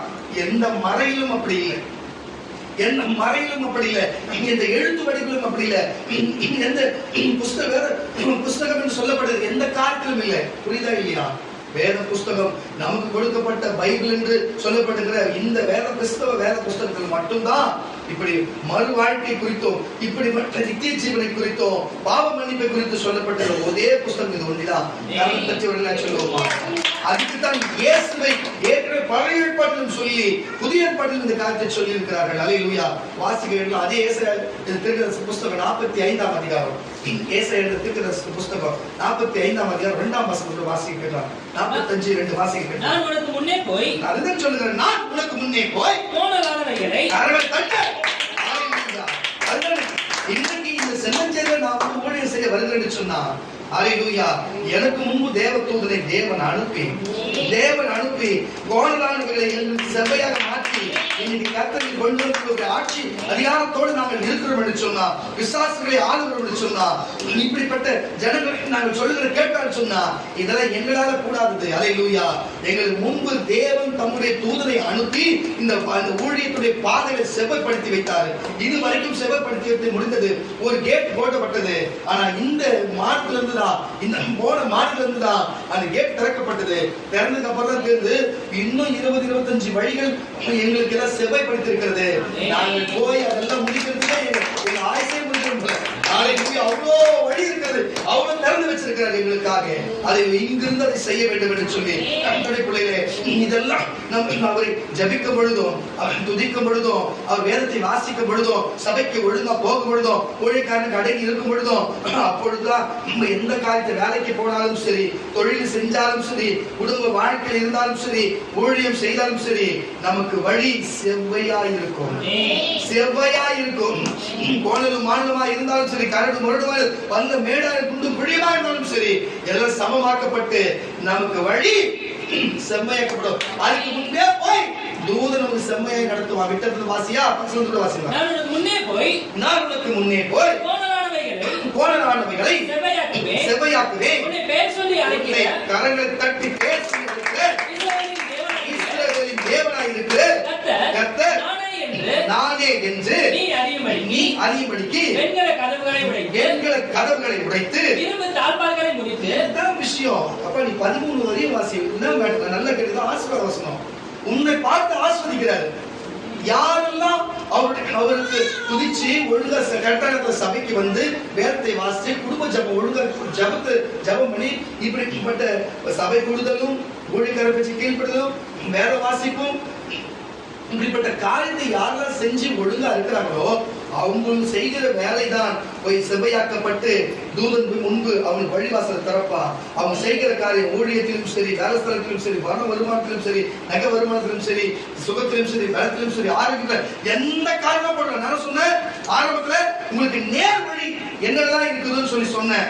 குறுக்கு வழி என்னவென்று கோணலான வழிகள் என்னவென்று சொன்னேன். கோணலான வழி குறுக்கு வழியில போகாத நேர் வழி கஷ்டப்படுற ஒருவனா இருந்து உண்மையாக இருக்கிற உனக்குத்தான் மகளே மகனே இந்த ஆசீர்வாதம். பசங்க வாசியா இந்த ஆசீர்வாதம் கவனமா கேளு. இதை நோட் பண்ணிக்க. வாசி பசங்க. நான் உங்களுக்கு முன்னே போய் உங்களை பார்த்து சொல்றேன். நான் இதெல்லாம் எப்படின்னா இப்ப நீ மன்னிப்பு கேட்டிருப்பீங்க. நான் இனிமே வந்து கோணலான வழியில போக மாட்டேன், வீணான வழியில போக மாட்டேன், நான் செவ்வையான வழியில தேவன் உண்டு பண்ணா நான் நேரான வழியில போவேன் நினைச்சிருப்பீங்களா இல்லையா? ஆமாம் சொல்லுங்க. அப்படி நினைச்சவங்களுக்கு இயேசு உங்களை மன்னிச்சிட்டாரு, உங்களுக்கு நேரான வழி காட்டாரு. இப்ப நீங்க மன்னிச்சவர்களோ இப்ப மனம் திரும்புறேன்னு சொல்லி மனசுக்குள்ள வேண்டினவர்களோ உங்களுக்கு இப்ப சொல்லுகிற வேலை நீங்க வேண்டினாலும் சந்தோஷம் தான். அப்படிப்பட்ட உங்களை பார்த்து அவர் ஆசிரியர் எப்படி வாசி பசங்க அவர் உங்களை பார்த்து சொல்ற நான் உங்களுக்கு முன்னே போய் கோணலானவைகளை செவ்வையாக்குவே. கோணலானவைகளை வாழ்க்கை என்னென்ன கோணலா இருக்கிறதோ நீ அறியாத கோண கோணலா இருக்கிறதோ, தேவனை கோணலாக்கினது இருக்கிறதோ, மனுஷன் கோணலாக்கினதோ, பிசாசு கோணலாக்கினதோ, எந்த கோணலோ அவரே போய் அது செவ்வையாக்குவேன். உன்னை பேர் சொல்லி அழைக்கிறேன். உன்னை பேர் சொல்லி அழைக்கிறேன். இஸ்ரவேலின் தேவனாகிய கர்த்தர் நானே என்று நீங்கள் அறியும்படிக்கு வெண்கல கதவுகளை உடைத்து இரும்பு தாழ்பாள்களை முறித்து அந்த காலத்தில் இருட்டில் இருக்கிற பொக்கிஷங்களையும் ஒளிப்பிடி வெளிச்சத்தில் இருக்கிற புதையல்களையும் உனக்கு கொடுப்பேன். நான் என் தாசனாகிய யாக்கோபின் நிமித்தமும் நான் தெரிந்து கொண்ட இஸ்ரவேல் நிமித்தமும் நான் உன்னை பேர் சொல்லி அழைத்து நீ என்னை அறியாது தெரியாதிருந்தோ உனக்கு நாமம் கொடுத்து நானே கர்த்தர். வேறு ஒரு யாரும் ஞானஸ்நானம் பெற்று இயேசு ஞானஸ்நானம் கொடுத்து உனக்கு புது நாமத்தை கொடுத்திருக்கிறார்களோ உங்களை பார்த்து எடுக்க போறீங்க. உங்களை பார்த்து சொல்ற விட்டது வாசி. நானே கர்த்தர், நானே கர்த்தர், நானே கர்த்தர். கர்த்தராகிய இயேசு, இயேசுவாகிய கர்த்தர், வேறு ஒருவர் இல்லை. என்னை தவிர தேவன் இல்லை. என்னை தவிர ஒருவரும் இல்லை என்று சூரியன் உதிக்கிற திசையிலும் அஸ்தமிக்கிற திசையிலும் நீங்கள் எல்லாமே தெரிந்து கொள்ளும்படிக்கு நீங்கள் என்னை நீங்கள் இன்னும் எனக்கு தெரியாதிருந்தோம் நான் உனக்கு என்னப்பா கட்டினேன். நானே கர்த்தர், வேறு ஒருவர் இல்லை. ஒளியை படைத்து இருளையும் உண்டாக்கி சமாதானத்தை படைத்து தீங்கையும் உண்டாக்குகிறவர் நானே கர்த்தராகிய நானே. இவைகளை எல்லாம் செய்கிற வானங்களே போதும். கரங்களை தட்டி எத்தனை வருஷம் என்னப்பா 8 கரங்களை தட்டி சொல்லுவோமா? நீங்க இருக்கிற காரியத்தை வீட்டுல போய் 13 சேர்த்து வாசிங்க. நான் சொல்லுகிறேன். அப்ப இவ்வளவு ஆசீர்வாதத்தை தேவன் வைத்திருக்கிறார். வாசிங்க அவருக்கு வாசிங்க. வானங்களே உயர இருந்து சொரியுங்கள். ஆகாய மண்டலங்களே நீதியை பொழிய கடவது. பூமி பிளவுண்டு திறப்பினை ரட்சிப்பின் கனியை தந்து நீதியும் கூட இழைத்தவளாக கர்த்தராகிய நான் இவைகளை எல்லாம் உண்டாக்குவேன். மண்ணோடு கொடுத்து ஓடாயிருந்து தன்னை உருவாக்கினவரோடு மண்ணா இருந்த உங்களுக்கு உங்களை உருவாக்கினவருக்கு வழக்காடுகிறவனுக்கு பாருங்க, வழக்காடு தேவனிடத்திலே வழக்காடுகிறவனுக்கும் ஐயோ களிமண் தன்னை உருவாக்கினவனுக்கு சொல்லுகிற படைத்தவனுக்கு விரோதமாய் எழும்புகிற அவர் சொன்ன வார்த்தை நடவாம குறுக்கு வழியிலே கோணல வழியில போகிறதா இவர் சொல்லுவாரு. படைச்சவன் நான் என் வார்த்தை சொல்ல கேட்க மாட்டேன், எவன் பேச்சு நீயே உன்னுடைய வழி கோயிலாக்கிக்கிறேன் அவரே கேட்கிறாரு. வாசிக்கிறது வந்து களிமண் தன்னை உருவாக்கினவனை படைத்தவரை நோக்கி என்ன செய்தாய் என்று என்ன நீ செய்தாய் என்று சொல்லலாமா? அந்த செயலானது அவருக்கு கைகள் இல்லை என்று சொல்லலாகுமோ? கைகள் இல்லை என்று சொல்லலாகுமா? தகப்பனை நோக்கி ஏன் என்னை ஜெனித்தாய், ஏன் என்ன படைச்ச அப்படின்னு அப்பாவை பார்த்த பிள்ளை ஏன் என்ன படைச்ச அப்படின்னு கேட்டா, தாயை நோக்கி ஏன் என்ன பெத்தன்னு கேட்டா என்று சொல்லுகிறவனுக்கு ஐயோ இஸ்ரவேலின் பரிசுத்தரும் அவரை உருவாக்கியவருமாகிய கர்த்தர் சொல்லுகிறதாவது என்னப்பா வரும் காரியத்தை என்னிடத்தில் கேளுங்கள். அதுதான் சொல்லுகிறேன். எவனுக்கு சொல்லுவா? பக்கத்துக்கு வச்சு சொல்லுவாரா? பார்த்து போறிய அங்க சொல்லுவாங்களா? யார் சொல்லுவா? தேவன் தான் சொல்லுவோம். தேவனோட வாய் எங்க இருக்குது? எங்க இருக்கு? தீர்க்கதரிசிகிட்ட தான் இருக்கு. தேவன் எழுதிய லெட்டர் எங்க இருக்குது? கடிதாசி எங்க இருக்குது? தேவனுடைய கடிதாசி இங்க இருக்கு. தேவன் தூரமான கடிதாசி இங்க இருக்குது. அவர் எழுதி வச்ச லெட்டர் இங்க தான் இருக்குது. அல்லேலூயா. தேவன் வாய் எங்க இருக்குது? இங்க தான் இருக்குது. அல்லேலூயா. நீ எங்க போய் கேட்கணும்? ஒழுங்கா ஜெபிக்கணும். ஒழுங்கு குடும்ப ஜெபம், எந்த ஜெபம் குடும்பமா ஜெபிக்கணும். ஒழுங்க வேதத்தை தியானிக்கணும். ஒழுங்க சபைக்கு வரணும். ஒழுங்கான பேச்சை கேட்டு அதுபடி செய்யணும். புரியுதா? விட்டது வாசி. வரும் காரியத்தை என்னிடத்தில் கேளுங்க. என் பிள்ளைகளை குறித்து என் கரங்களின் கிரியை குறித்தும் எனக்கு கட்டளையிடுங்க. நான் பூமியை உண்டு பண்ணி நானே அது மேல் இருக்கிற மனுஷர்களை படைச்ச என் கரங்கள் என்னுடைய கரமே வானங்களை விரித்தது. அவைகள் சர்வ சர்வ சேனையும் நான் கட்டளையிட்டேன். நான் நீதியின்படி அவனை எழுப்பினேன். அவன் வழிகள் எல்லாம் அவனுடைய வழியெல்லாம் செவ்வைப்படுத்துவேன். காரணங்களை தட்டி வழியில சொல்லுவாங்க. எல்லா வழியிலும் செவ்வையானதை படுத்துவேன். ஆனா கோணலானத்துக்கு போகாதீங்கப்பா. செவ்வையான வழிக்கு போகணும்னு ஆசைப்படணும். அவரே சொல்ற வழியை செவ்வைப்படுத்துவேன். அவன் என் நகரத்தின் கட்டி சிறைப்பட்டு போன என்னுடைய சிறை என்னப்பா எந்த செலவு இல்லாமலும் பரிதாரம் இல்லாமலும் விடுதலையாக்குவான் என்று கர்த்தர் சொல்லுகிறார். அப்ப இப்படிப்பட்ட காரியம் இருக்கிறது. நம்ம வாழ்க்கையை நம்மளே ஏன் குறுக்கு வழியில கோணலான வழியில போக வேண்டும்? நமக்குன்னு வழியும் சத்தியம் ஜீவன் என்று சொன்ன ஜீவனுள்ள நமக்கு தேவனும் பிதா பரிசுத்த ஆவியானவர் இருக்கிறார். நம்ம இருந்து வீணாய் போகணும். சில பேர் தான் நமக்கு முன்பு விழுந்து படாத பாடுபட்டு இன்னைக்கு வரை படாத பாடுபட்டு கொண்டிருக்கிறார்கள். அவரை பார்க்கும் பொழுதுதான் தெரிய வேணாமா? சரி, ஏற்கனவே சுட்டு எடுத்து நம்ம எத்தனை கோழி ஆடி சுட்டு சாப்பிட்டு இருப்போம். அது போல நெருப்பு சுட்டா சுடும் என்று நமக்கு நெருப்பு சுட்டா சுடும் என்று தெரியாதா? சொல்லுங்க. அப்ப தப்பு என்று சொல்ல ஏற்கனவே முன்னோர்கள் செய்த காரியத்தை நம்ம பார்த்திருக்கிறோமே. தேவ சுற்றுதான் நமக்கு தெரியணுமா? ஏற்கனவே சுடப்பட்ட காரியத்திலிருந்து பார்த்து நம்ம தெரிந்து கொள்ளக்கூடாதா? கேள்விப்பட்டு தெரியக்கூடாதா? அதுதான் இன்றைக்கு எச்சரிக்கை கொடுக்கிறார். காலம் சமீபத்திற்கு தேவ செய்து புரிஞ்சு கொள்ளுங்க கர்த்தருடைய பிள்ளைகளே. புரிஞ்சு நடக்குமா கர்த்தருடைய பிள்ளைகளே? வாசிக்கலாம் சங்கீதங்களின் புஸ்தகம் 125 சங்கீதம் 5. சங்கீதங்களின் புஸ்தகம் 125 சங்கீதம் 5 சங்கீதத்தோட வாசிக்கலாம். தங்கள் கோணலான வழிகளுக்கு அவர்களை தட்டி கோணலான வழிகளுக்கு சாய்கிறவர்களை அதான் சொல்றேன் பாருங்க. அந்த பணம் வருது, அந்த பொருள் வருது, சீக்கிரமா முன்னேறலாம், சீக்கிரமா வீடு வாங்கலாம், சீக்கிரமா பிள்ளைங்களை படிக்க வச்சலாம், சீக்கிரமா அந்த பிள்ளை பொண்ணு கல்யாணம் பண்ணி வச்சலாம், சீக்கிரமா இந்த பொண்ணு கட்சலாம், சீக்கிரமா மாப்பிள்ளை கட்சலாம். இந்த கோணலான இந்த குறுக்கு வழிகளை சாய்கிறவர்களை அப்படி போய் சாய்கிறவர்களை கர்த்தர் அக்கிரமக்காரனோடு தான் போகணும். நீ சொல்லு உன்னைய பண்ணி கிறிஸ்தவனை பார்த்து சொல்றாரு. இப்படி பண்றவன் அக்கிரமக்காரன் எப்படி நடந்தா போகலாம்? அக்கிரமக்காரனோடு போக பண்ணுவேன். இஸ்ரவேலுக்கோ சமாதானம் உண்டு. நம்புகிற இஸ்ரவேலுக்கோ இன்றைக்கு ஆவிக்குரிய இஸ்ரவேலாகிய நம்ம மாம்ச இஸ்ரவேல் இல்ல, இங்க ஆவிக்குரிய இஸ்ரவேலாகிய விசுவாசிக்கிற நமக்கோ சமாதானம் உண்டு. இயேசுவர் சொல்ல வருத்தப்பட்டு பாருங்க. யாரும் நான் இல்லை பார்த்தாலும் உலகம் கொடுக்க கூடாத சமாதானத்தை உங்களுக்கு கொடுத்தேன் என்று இயேசுதான் சொன்னார். நானே வழி சத்தியம் ஜீவனமாக இருக்கிறேன். அப்போ இஸ்ரவேலர்களுக்கு சமாதானத்தை நம்ம கொடுப்பாரு. அப்ப நேர்வழியை நம்ம காண்பிப்பார், நேர்வழிப்படி நடப்பாரு. வேணா அந்த சங்கீதம் முழுசா வாசிங்க. மொத்தம் 5 தான் இருக்கும். மொத்தமா வாசிங்க. கர்த்தரை நம்புகிறவர்கள் தட்டியல்ல சொல்லு. நீ வாசிக்கடா. கர்த்தரை நம்புகிறவர்கள் என்றென்றைக்கும் அசையாமல் நிலைத்திருப்பார்கள். அதான் சொல்லுகிறேன். அவங்க அசையாமல் நிலைத்திருப்பார்கள். சீயோன் பர்வதத்தை போல இருப்பார்கள். பர்வதங்கள் எருசலேமை சுற்றிலும் இருக்குமாய் போய் கர்த்தர் இது முதல் என்றென்றைக்கும் நம்முடைய ஜனத்தை இந்த வந்திருக்கிற விடுதலை சுவிசேஷ வழியில இனிமே அவர் வாழ்க்கை அவருடைய வழியில நடப்பேன். நான் நேரான வழியில் நடப்பேன், செவ்வையான வழியில நடப்பேன். குறுக்கு வழியும் கோலம் வேணாம் என்று நம்புகிறது. முன்னை பார்த்து என்றென்றைக்கும் நம்மை சுற்றிலும் இருக்கிறார். நீதிமான்கள் அநீதியாக்கி தங்களை இதுதான் ஏதோ வார்த்தை வருது.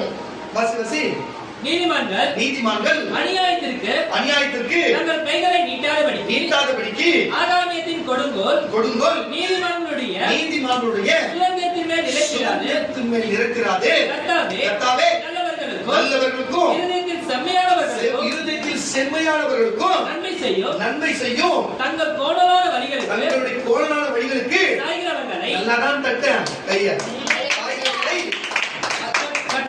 போதும். கண்ணை தச்சவர்கள் சொல்லுவாங்க.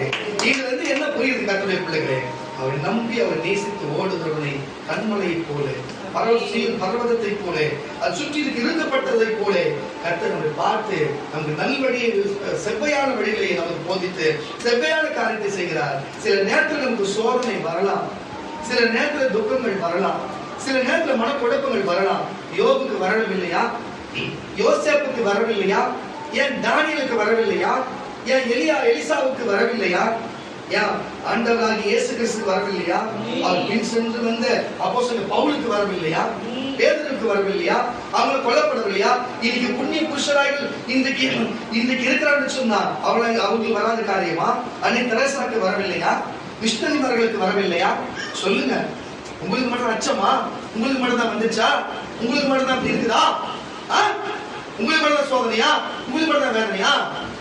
அவங்க அனுபவிச்ச மாதிரி அனுபவிச்சாதான் அவங்க போய் இருக்கிற இடத்துக்கு நீ போக. அவங்க அனுபவிக்காத நாங்க ஆசீர்வாத கிறிஸ்தவர்கள், நாங்கள் அப்படிப்பட்ட வயிறு கிறிஸ்தவர்கள், அப்படிப்பட்ட இந்த கிறிஸ்தவர்கள், நாங்க அப்படிப்பட்ட கிறிஸ்தவர்கள், இந்த பெந்தகோஸ்தல போட கஷ்டப்பட்டுனே இருக்கணும், நீங்க என்கிட்ட வந்துருங்க, நாங்க வந்தபோதே ஆசீர்வாதம். என்ன எவையா சொல்லி வச்சுக்கிறா? யாரும் ஏமாத்துறீங்க? நீங்க யாரும் ஏமாத்திட்டு இருக்கிறீங்க? ஒருத்தருக்கு ஒரு நல்லது செய்றீங்களா? ஒருத்தருக்கு போய் சுவிசேஷம் சொல்லிக்கிறீங்களா? நீங்க போய் சுவிசேஷம் சொல்றீங்களா? முதல்ல நீங்க குடும்பத்துல வரையா சர்ச்சுக்கு? இந்த கிறிஸ்தவத்துல வந்தா கஷ்டப்படுவாங்க, அந்த கிறிஸ்தவத்துல வந்தா நல்லா இருப்பாங்க. எந்த கிறிஸ்தவம்? இயேசுதான் கிறிஸ்து, இயேசுதான் தெய்வம். எங்க போனாலும் சரி, சிஎஸ்ஐ போனாலும், மெத்தடிஸ்ட் போனாலும், புரோட்டஸ்டன்ட் போனாலும், பெந்தகோஸ்து போனாலும், ஆர்சி போனாலும், எங்க போனாலும் இயேசுதான் தெய்வம். அது மாற்றம் கிடையாது. அங்க போன ஆசீர்வாதம் வந்து இங்க போனா ஒண்ணு இல்லாத போயிடுங்க. எவன் சொல்றதுலாம் யார் ஏமாத்தி இருக்கிறீங்க? அவன் கையில இருக்குது செவ்வையான வழியில, அவனே செவ்வையான வழியில போகாம அவனே வழி கோலப்படுத்துறான்னு நான் சொல்ல, வேதம் சொல்லுகிறது, என் ஆண்டவரே சொல்லுகிறாரு. அப்ப அவன் வழி அவன் தான் கெடுத்துக்கிறான். உன் வழி நீ கெடுத்துக்கிறியா? என்னையோடு மறந்துருக்கு. யாருக்கு இல்ல வேற துக்கம்? யாருக்கு இல்ல பண பிரச்சனை? யாருக்குதான் இந்த பண பிரச்சனை? உனக்காச்சும் பண பிரச்சனை? எங்களுக்கு எவ்வளவு கடன் தெரியுமா? ஆனா சந்தோஷமா வாங்க. உலகம் கொடுக்க கூடாத சமாதானத்தை தேவன் கொடுத்திருக்கிறார். இன்னைக்கு பணம் நாளைக்கு கொடுக்கலாம், தெய்வம் நாளைக்கு கொடுக்கலாம். ஏன் பேசும் போது கூட வந்து ரெடியா வெயிட் பண்ண நான் கொடுக்க. நான் சொல்லுகிறேன் கர்த்தருடைய பிள்ளைகளே, தேவன் கொடுக்கணும்ச்சா ஒரு மனுஷனால தடை செய்ய முடியாது. புரிஞ்சுக்கணும். தேவன் ஒரு வழியை கோணல்படுத்தினா அந்த வழியை ஒருத்தனால மாற்றவே முடியாது. புரிஞ்சுக்கொள்ளும் கர்த்தருடைய பிள்ளை. எல்லாமே நம்ம கையில கொடுத்து வச்சிருக்காரு. நாவின் அதிகாரத்தை எல்லாத்தையும் கொடுத்து வச்சிருக்காரு. நீ எப்படி இருக்கிற? நீ எப்படி இருக்கிற? நீ எப்படிங்கிற? நீயே புரிஞ்சுக்கோ கர்த்தருடைய பிள்ளைகளே. ஜெபம் பண்ணு. ஜெபத்துல கேட்காதுதான். ஒண்ணு தனியா ஜெபம் பண்ணு. கேட்கலையா? உன் குடும்பத்துல கை கோர்த்து ஜெபம் பண்ணு. கேட்கலையா? நம்ம சபையில கூடி ஜெபம் பண்ணு. இல்ல ஊழியக்காரர்கிட்ட சொல்லு, நான் ஜெபிக்கிறேன், இயேசு கட்டாயம் செய்வார். எங்களுக்கு மேல ஒண்ணும் கிடையாதுங்க. ஊழியக்காரனுக்கு மேல இது கிடையாது. தேவன் எல்லாத்தையும் கொடுத்து வச்சிருக்கிறாரு. நீங்க ஊழியக்காரர் ஒரு காரியத்தை ஜெபிக்கிற வேலை முடிஞ்சது, அது நடக்காது நடக்குமா தேவனுக்கு சொல்லிடுவாரு. ஒண்ணு நீ ஜெபில கூடி ஜெபி, சபையில ஜெபி, இல்லைன்னா ஊழியக்காரர்கிட்ட சொல்லு, இயேசு கொடுப்பார் கண்டிப்பா. அந்த ஜெபமே பண்ணாத தேவ செய்யல நினைச்சுக்கோ, ஒண்ணுத்துக்கும் புரோஜனம் இருக்க மாட்டேன். நீ கோணலான வழியில போற உன் அறியாதுன்னு தெரிஞ்சுக்கோ. வாசிக்க கேட்கலாம். நியாயாதிபதி புஸ்தகம், நீதிமொழிகளின் புஸ்தகம், நீதிமொழிகளின் புஸ்தகம் 10ஆம் அதிகாரம் 9ஆம் வசனம். நீதிமொழிகளின் புஸ்தகம் 10ஆம் அதிகாரம் 9ஆம் வசனம். 9 10 வரையுள்ள வசனங்களை வாசிக்க கேட்கலாம். உத்தமமாய் நடக்கிறவர், அதான் சொல்றேன், உங்களை பார்த்து சொல்றாரு. நான் உத்தமமா நடக்கிறேன், நான் சர்ச்சைக்கு வரேன், நான் ஊழியம் செய்யறேன், லேட்டா வரேன் பத்தியா? நான் நீதியா இருக்கிறேன், உத்தமமா இருக்கிறேன், அப்படிங்கிற இப்படிங்கிறது விழுந்து தான் போவீங்க. நான் பாவியாகிறேன் நின்றுவோம். சரி போ, திட்டம் வாங்கிக்கலாம்னு சொல்லி வாசிக்க கேட்கலாம். உத்தமமாய் நடக்கிறவன் பத்திரமாய் நடக்கிறான். கோணலான வழிகளில் நடக்கிறவனோ கண்டுபிடிக்கப்படுவான். கஞ்சாடை காட்டுகிறவன். நல்ல கவனி. பசந்து வாசி. இங்கே பாயிண்ட் வருது கூட. வாசி. பசந்து வாசி. நல்ல கேளு. கொஞ்சம் நல்லா நீ கேளுங்க. பாயிண்ட் வருது. உத்தமமாய் நடக்கிறவன் பத்திரமா நடக்கிறான். அப்போ வழி நம்ம ஆரம்ப சொல்ல, வழி நானே வழி சத்தியமா ஜீவமா இருக்கிறேன், என்ன பிதாட்டு ஒருவன் வரா. அப்போ வழி இருக்குது, அது செவ்வையா இருக்குது, அது உத்தமமா ஒருத்தன் நடந்தானா அந்த வழியில போறாமே. கோணலான வழியில ஏற்கனவே உங்களாலே பார்வையினாலே பேசப்படுறதுனால கோணலான வழி வச்சுக்கிறீங்க பாரு, அந்த கிராஸ் வழி, அந்த கோணலான வழி நடக்கிறவன் கண்டிப்பா கண்டுபிடிக்கப்படுவான். கஞ்சாடை காட்டுகிறவன் நோவு உண்டாக்குகிறான். அலப்புகிற விழுவான். நீதிமானுடைய வாய் ஜீவ ஊற்று. கொடுமையோ துன்மார்க்கனுடைய வாயோ அடைக்கும். காரணம் தட்டி விடல சொல்லுவோம். அப்போ இப்படிப்பட்ட காரியத்தை தேவன் வைத்திருக்கிறாரு கர்த்தருடைய பிள்ளைகளே. அப்போ உத்தமமா அவர் வழி நடந்தா, அப்போ கீழ்ப்படியாம போனா ஹல்லேலூயா, என்ன சம்பவிக்கும் என்று நீங்களே புரிஞ்சு கொள்ளுங்க. அவ்வளவுதான். நீங்களே புரிஞ்சு கொள்ளுங்க கர்த்தருடைய பிள்ளைகளே. நீங்களே பாருங்க என்னத்துக்கு சொல்லுகிறது. என்ன வசனம் சொல்லு? லூக்காவின் சுவிசேஷ புஸ்தகம் 3ஆம் அதிகாரம் 4ஆம் வசனம். லூக்காவின் சுவிசேஷ புஸ்தகம் 3ஆம் அதிகாரம் 4ஆம் வசனம் வச்சு நான் அவ்வளவுதான். லூக்காவின் சுவிசேஷ புஸ்தகம் 3ஆம் அதிகாரம் 4-5 வரைக்கும். இருக்குல்ல, பள்ளங்கள் எல்லாம் நிரப்பப்படும். கரங்களை தட்டு. பள்ளங்கள் எல்லாம் நிரப்பப்படும். சகல மலைகளும் உன்னுடைய இருதயம் என்னும் உன்னுடைய இருதயத்தை குறிச்சு பேசுறோம். பள்ளங்கள் எல்லாம் நிரப்பப்படும். இன்னைக்கு நிரப்பப்படும். சகல மலைகளும் குன்றுகளும் தாழ்த்தப்படும். எல்லாமே தாழ்த்தப்படும். கோணலானவைகள் செவ்வையாகவும் கரடானவைகள் சமமாகும் என்றும் மாம்சமான யாவரும் தேவனுடைய ரட்சிப்பை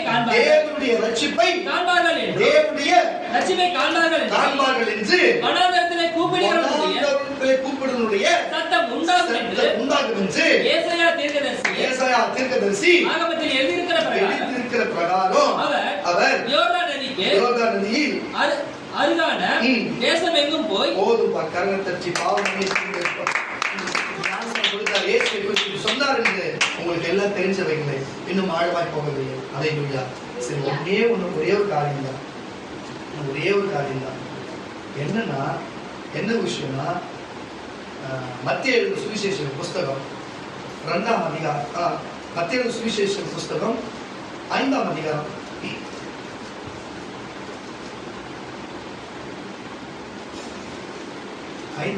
42ஆம் வசனம் வாசி. உன்னிடத்தில் கேட்கிறவனுக்கு கொடு, உன்னிடத்தில் கடன் வாங்க. போதுமா? என்ன சொல்றாரு? இவ்வளவு நேரமா கத்துக்கிட்ட அது 48 வரி வசனம் பார்க்கிறோம். இதுல என்ன சொல்றாரு? இவ்வளவு நேரமா நான் வாய்மொழியா பேசினேன். நான் வாய்மொழியா பேசின வார்த்தை வசனத்தை தேவன் அப்படியே ஒரு லெட்டர் நமக்கு போட்டது போல அவர் அழகா வச்சிருக்கிறது. இதை அப்படியே நீங்க நோட் பண்ணிட்டு நீங்க தினமும் இதை வாசிங்க, இதன்படி செய்யுங்க. இதுதான் உலகத்திலே அன்பு தவிர வேற ஒண்ணு இல்லை. இயேசு நீ கோணலான வழியில போயிட்டு நீ நரகத்துக்கு போவன்னு தெரிந்து அவரே வழிகளை செம்மையாக மாற்றி கரடுகள் முரடமானது குன்றுகளையும் மலைகளையும் சமமாக்கி குழிகளையும் எல்லாத்தையும் சமமாக்கி செம்மையாக வழிகளை ஆயத்தப்படுத்தி அவரே வழியும் சற்றும் ஜீவன சொன்ன அந்த வழியை போக நம்மளை ஆயத்தப்படுத்தி வைத்திருக்கிறார் என்று சொன்னா அந்த வழிக்கு நம்ம போகாமல் வழியை நம்மளே கோணலாக மாற்றிக் கொள்ளுகிறோமே கர்த்தருடைய பிள்ளைகளே. இன்றைக்கு அதை விட்டு எதெல்லாம் கோணலானவைகள் உங்களுக்கு தெரிஞ்சிருக்கும், எது நேரானவைகள் என்று இப்ப நம்ம பார்க்க போறோம். இந்த வேத வசனத்துல ஒரு கிறிஸ்தவன் என்று சொன்னா, ஒரு ஊழியக்காரன் என்று சொன்னா, தேவனுக்கு கீழ்ப்படிஞ்சு ஒழுக்கமா இருக்குன்னு சொன்னா, இந்த வசனத்தின்படி நடப்பான் என்று சொன்னா, அவன் நயன் நேர் வழியில போறவன், அவன் நயன் செம்மையான வழியில போற வாசியை கேட்கலாம். உன்னிடத்தில் கேட்கிறவனுக்கு கொடு, உன்னிடத்தில் கடன் வாங்க, விரும்புகிறவனுக்கு நல்ல கெடுக்க என்ன பண்ணாங்க? உணங்காதே. உனக்கு அடுத்தவனை சிநேகித்து ஒழுங்கா வாசி சொல்லிட்டேன். வசந்த் வாசி இப்படிதான் போறவங்க போய் கூப்பிட்டு ஒழுங்கா வாசி. உன்னிடத்தில் கடன் வாங்க விரும்புகிறவனுக்கு நல்ல கண்ணுல எது வாசிக்கிற? நீ பைபிள்ல வாசிக்கிற? எது வாசிக்கிற? பைபிள்ல வாசிக்கிற? செல்ல வாசிக்கிறியா? செல்ல வாசி கூட சொன்னாங்க. ஒழுங்கா வாசி. உன்னிடத்தில் கடன் வாங்க விரும்புகிறவனுக்கு முகம் கோணாதே. நல்லா கேட்டுக்க, முகம் கோணாதே. உனக்கு அடுத்தவனை சிநேகித்து உன் சத்துருவை பகைப்பாயாக. வசனம் வாசி. உனக்கு அடுத்தவனை சிநேகித்து வசனம் தான் அந்த வசனம். இது 42 43 வாசி. உன்னிடத்தில் கேட்கிறவனுக்கு செய்தோம். வசனம் வாசி. நான் வசனம் வந்தோம். உன்னிடத்தில் கேட்கிறவனுக்கு கொடு, உன்னிடத்தில் கடன் வாங்க. நல்ல கேட்டு, உன்னிடத்தில் கேட்கிறவனுக்கு கொடு, உன்னிடத்தில் கடன் வாங்க. விரும்புகிறவனுக்கு அதை விரும்புகிறவனுக்கு முகம் கோணாதே.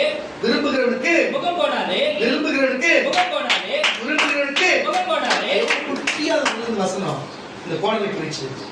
அப்ப ஒரு மனுஷன் கோணல வழி மட்டும் இல்ல, தன்னுடைய முகத்துல கூட கோணல வச்சிருக்கான்னு அர்த்தம். புரியுதா? அப்பனா அகத்தின் அழகு முகத்துல தெரியுமா? இருதயம் கோணலா இருந்தா முகம் காட்டிவிடும். அல்லேலூயா.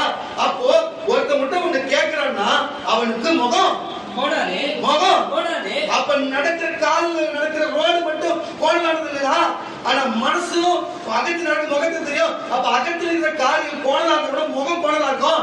அப்ப அகத்துல வந்து கோணலா இருந்தா அவனுக்கு வழியில் கோணலாயிடும் என்றுதான் தேவன் பொருள்படுத்துகிறார். மறுபடியும் பசங்க வாசிக்க புரியுது. உன்னிடத்தில் கேட்கிறவனுக்கு கொடு, உன்னிடத்தில் கடன் கடன் வாங்க விரும்புகிறவனுக்கு முகம் கோணாதே, கடன் வாங்க விரும்புகிறவனுக்கு முகம் கோணாதே, கடன் வாங்க விரும்புகிறவனுக்கு முகம் கோணாதே, முகம் கோணாதே. உனக்கு அடுத்தவனை சிநேகித்து, உனக்கு அடுத்தவனை சிநேகித்து உன் சத்துருவை பகைப்பாயாக, உன் சத்துருவை நீ பகைப்பாயாக என்று சொல்லப்பட்டதை கேள்விப்பட்டிருக்கிறீர்கள். ஏற்கனவே இப்படிதான் எல்லாருக்கும் தெரியும். இப்படிதான் எல்லாரும் சொல்லுவாங்க. இயேசு என்ன சொன்னா, உன் சத்துருவை சிநேகிங்க. இந்த வசனம் நியாயமானதா இல்லைன்னு சொல்ல வரல. ஆனா இயேசு அதை மாத்தார். சத்துருவை சிநேகி மறுபடியும் கொஞ்சம் வாசிய கொஞ்சம் பேச சத்துருவை பகைப்பாயாக என்று சத்துருவை பகைப்பாக என்று சொல்லப்பட்டதை கேள்விப்பட்டிருக்கீங்க. நான் உங்களுக்கு சொல்லுகிறேன். இயேசு சொல்றார், நான் இந்த வந்திருக்கிற ஜனங்களை பார்த்து, இந்த யூடியூப்ல பேஸ்புக்ல பார்க்கிற ஜனங்களை பார்த்து இயேசு சொல்றார், நான் உங்களுக்கு சொல்லுகிறேன், உங்கள் சத்துருக்களை சிநேகியுங்கள், ஜனங்களை தட்ட உங்கள் சத்துருவை சிநேகியுங்கள், உங்களை பகைக்கிற சபிக்கிறவர்களை. அப்ப நல்ல நோட் பண்ணீங்க. இதெல்லாம் பாயிண்ட். உங்க சத்துருவை சிநேகிங்க, உங்களை பகைக்கிறவனுக்கு, உங்களை சபிக்கிறவர்களை, உங்களை சபிக்கிறவர்களையும் ஆசீர்வதியுங்கள், அவர்களை ஆசீர்வதிங்க, உங்களை பகைக்கிறவர்களுக்கு நன்மை செய்யுங்க, அவங்களுக்கு நீங்க மறுபடியும் நன்மை செய்யுங்க, உங்களை நிந்திக்கிறவர்களுக்காகவும், நிந்திக்கிறவர்களுக்காகவும், உங்களை துன்பப்படுத்துகிறவர்களுக்காகவும் ஜெபம் பண்ணுங்க. ஜெபம் பண்ணு. ஒரு நிமிஷம். இப்போ எத்தனை பேரு இது வேஸ்ட் பா, இது தண்டம் பா, இது யார் வந்தாலும் திருப்பி அடிக்காதுப்பா, இப்படி எல்லாம் நம்ம பேசியிருப்பாங்க. கவனிச்சுக்கிறீங்களா? இது யார் வந்தாலும் சொல்லிட்டு. அப்போ நாங்க இவ்வளவு நாளா பைபிள் காலேஜ் படிச்சு உபவாசம் இருந்து அந்த ஆளை கெதி நாங்க காலு கீழே கெஞ்சி நாங்க 7 வருஷம் காத்திருந்து இந்த ஊழியத்தை செஞ்சு நாங்க ஓடுறோம். நாங்க பைத்தியம். இது சொல்ற நீங்க ஞானமானவங்க, உங்களுக்கு ஞான அறிவு இருக்குது. இந்த ஒரு வசனத்துக்கு தாங்க ஊழியக்காரராக இருக்கிற நாங்க கீழ்படுகிறது. உங்களையும் அதுதான் செய்ய சொல்றோம். நீங்களே என் மேல இருக்கிற அன்பு நிமித்தம் ஏன் உங்களை வேணாம் சொல்லிட்டு போனாங்க, எப்படி சாத்தீங்க, எப்படி உங்களுக்கு வேணாம் போய் எதுவோ பேசிட்டு போனாங்க, என்னென்னமோ சொன்னாங்கன்னு காதுக்கு வந்தது, ஏன் பேசுறீங்க? அவங்க பேசட்டும்பா, அவங்களுக்கு அளவு அவ்வளவுதான். ஆனா கடவுள் அவங்க அளவுல என்ன வைக்கல. கர்த்தர் ராஜாவா வச்சிருக்கிறாரு, அவருக்கு மகனா வச்சிருக்கிறாரு, அவருக்கு ஊழியக்காரனா வச்சிருக்கிறாரு, அவருக்கு சீசனா வச்சிருக்கிறாரு, எனக்கு அவ்வளவு காரியத்தை செஞ்சிருக்கிறாரு. அப்போ நான் இதை செஞ்சுதான் எனக்கு சிநேகனா இருக்கிறாரு, எங்க நண்பனா இருக்கிறாரு, என் குருநாதனா இருக்கிறாரு, என் தேவனா இருக்கிறாரு, எங்க ரட்சகனா இருக்கிறாரு, என் குலசாமியா இருக்கிறாரு. அவருக்கு நான் இதை செஞ்சுதான் ஆகணும். சொல்லுங்க, மத்தவங்களுக்கு ஒரு எப்படியோ எனக்கு ஒரு எப்படி இருக்கிறாரு. அப்ப செஞ்சுதான். இதை செஞ்சா பொதுமக்கள் பாக்குறவங்கன்னா தெரியும், அவங்க சண்டை கூட பேசுவாங்க, அவங்க எது சொன்னாலும் பேசுவாங்கப்பா, அவங்க பயங்கரமா அவங்க மரத்து மக்களோட கவனித்து போயிடுவாங்கப்பா. வேற என்ன சொல்லுது, நம்ம இதுக்கு போறோம். ஆனா அதோடைய எண்ணங்கள் எப்படி இருப்பாரு, அந்த மாதிரி ஆளுங்களை தான் சாவின் விளிம்புல கொண்டு போய் வைப்பாரு. அப்படி இது வரைக்கும் மோதி அப்படி இடித்து அப்படி வந்தவர்களுடைய முடிவெல்லாம் சாவுதான் நாங்கள் பார்த்தது. உங்களுக்கு தெரிஞ்சிருக்கு, கடன் பற்றி அவர்களே சொல்லுகிறேன். முன்னால் பேசி செயல்பட்ட எல்லாருடைய முடிவு சாவு, ஐயோ பரிதாபம் என்றுதான் முடிந்தது. உங்களுக்கு தெரிஞ்சவைகளே, எனக்கு மட்டுமல்ல உங்களையும் சேர்ந்துதான் சொல்றேன். உங்களை இப்படி நீங்க இந்த வசந்த கேட்டு கீழ்படி உங்களை பேசுகிறவனுக்கு அதான் முடிவு. நீங்க தேவனை பாருங்க, அவரை பாருங்க, உன்னை நேசிக்கிறவரை பாருங்க. கிட்டத்தட்ட வாசியா இப்படி நீங்க செய்வதனால் நீங்கள் பரலோகத்தில் இருக்கிற உங்கள் பரமபிதாவுக்கு நீங்கள் புத்திரராக இருப்பீங்க. அவர் தீயோர் மேலும் நல்லோர் மேலும் சூரியனை உதிக்க பண்ணி நீதி உள்ளவர் மேலும் மழையை பெய்ய பண்ணுகிறார். உங்களை சிநேகிக்கிறவர்களையே நீங்கள் சிநேகிப்பீர்களானால் உங்களுக்கு பலன் என்ன? அவங்க ஒரு ட்ரெஸ் வாங்கி கொடுத்தா அவன் வாங்கி கொடுத்து என்ன, அவங்க ஒரு சாப்பாடு வாங்கி கொடுத்தா அவன் வாங்கி கொடுத்து என்ன, இவன் கொடுக்கவே மாட்டான்னு நான் என்ன சொல்றேன், வாங்கி கொடுக்கணும் கொடு, அது நிறுத்திட்டு இன்னும் கொடுன்னு சொல்லல, வாங்கி கொடுக்கணும் வாங்கி கொடுப்பாங்க. ஆனா வாங்கியே கொடுமா, கொடுத்தா திருப்பியே கொடுக்க மாட்டாங்க. அவனுக்கு கொடு, அவனுக்கு செய். அல்லேலூயா. அதுதான் உங்களுக்கு ஆசீர்வாதம். விட்டது ராசி. நீங்க சிநேகிப்பீர்களானால் உங்களுக்கு பலன் என்ன? ஆயக்காரரும் அப்படி செய்கிறார்கள். அப்படியே வரி வாங்குற வசூலிக்கிறவங்க செய்றானே, உங்கள் சகோதரனை மாத்திரம், உங்களுடைய நேசிக்கிற சகோதரன் மாத்திரம் பார்த்துவீர்களானால் நீங்கள் விசேஷித்து செய்கிறது என்ன? என்ன சொல்றது, உன்னுடைய குடும்பம், உன்னுடைய தம்பி குடும்பம், அண்ணன் குடும்பம் மட்டும் நல்ல வாழ்க்கை நல்லா நினைச்சா விசேஷமா புதுசா என்னது நீங்க செய்றீங்க? ஆயக்காரரும் அப்படி செய்கிறார்கள். வரி வசூலிக்கிறவனும் ஊரை மாத்திரம் அதான் செய்யலாம். ஆகையால் பரலோகத்தில் இருக்கிற உங்கள் பிதா பூரண சர்க்குணராய் எல்லாருக்கும் நன்மை செய்கிறதா இருக்கிறது போல நீங்களும் பூரண சர்க்குணராய் எல்லாருக்கும் மனதை நன்மை செய்கிறவராய் இருக்க கடவீர்கள். அல்லேலூயா. இதைத்தான் தேவன் சொல்கிறார். இப்படி செய்கிறதா நல்வழி. நல்வழி. அவர் சொன்ன நானே வழியும் சத்தியம் ஜீவன் என்று சொன்னாரே, அவர் சொன்ன நல்வழி. இன்னொன்று மத்தேயு மார்க்கு யோவான் லூக்கால் சொல்லப்பட்ட வார்த்தையின்படி நடக்கிறது. இதுதான் நல்வழி. சபைக்கு ஒழுங்கா ஒரு நல்வழி, நேரத்தில் ஒரு நல்வழி, செவ்வையான வழி. அல்லேலூயா. கரெக்டா நடந்து கொள்வது நல்வழி. மற்றபடி எல்லாம் இதை தவிர்த்து வேற எல்லாமே கோணலானவைகள், கோணலானவை. அல்லேலூயா. குறுக்கு வழி என்று நீங்களே புரிந்திருப்பீங்க. இனி நான் செவ்வையான வழி, எனக்கு கரடு முரடான செவ்வையாக மாற்றி எனக்கு தேவன் நேர் வழியை செவ்வையான வழி வைத்திருக்கிறார். இனி என் எண்ணமும் என் ஆவி ஆத்மா சரீரமோ என் குடும்பமோ எதுவுமே சரி நான் போனான வழியில போகாதபடிக்கு தேவன் எனக்கு ஒரு தீர்க்கதரிசி கொடுத்திருக்கிறார். தேவன் எனக்கு ஒரு ரட்சகரை கொடுத்திருக்கிறார். தேவன் எனக்கு ஒரு சபையை கொடுத்திருக்கிறார். தேவன் எனக்கு பரலோக ராஜ்யம் நித்திய ஜெயம் பாவம் எனக்கு கொடுத்திருக்கிறார். இனி நான் நேர் வழியை நடப்பேன். இனிமே ஒழுங்கா ஜபிப்பேன், வேத வாசிப்பேன், ஒழுங்கா சபை கூடுதல் விட்டுவிட, ஒழுங்கா சபைக்கு வருவேன், ஊழியர்களுக்கு ஆலோசனை நடப்பேன் என்று விரும்புகிற நீதான் ஒரு கரெக்டான கிறிஸ்தவமாய் இருந்து நீதான் நேர் வழியாய் நடக்கிற, செவ்வையான வழி நடக்கிற. அப்படி செவ்வையான வழி நடக்கிறவனுக்கு தான் தேவன் என்னென்ன ஆசீர்வாதத்தை கொடுத்தாரு? புதையில கொடுக்கிற ஒளிப்படத்தில் இருக்கிற புதையில பொக்கிஷத்தையும் கொடுத்து ஆசீர்வதித்து உங்களை நான் பாதுகாத்து அவன் கண்மலை போல அவன் பர்வதத்தின் மேல் இருக்கிற அவன் பர்வதத்தின் மேல் இருக்கிறதை போல அவன் இருப்பான் என்று தொடர்ந்து அவர் நமக்கு கொடுக்கப்பட்ட வாக்குத்தத்தம் எல்லாம் இப்படி நேர் வழியாய் செவ்வையான வழி நடக்கிறவனுக்கு தான் நீ நடப்பாயா கத்தோலிக்க நீ நடப்பாய் என்று சொன்னா எழுந்து நீ நடப்பாய். நான் ஒழுங்கா நடப்பேன், நான் கரெக்டா இருப்பேன், இனிமே செவ்வையான வழி எனக்கு போதும்.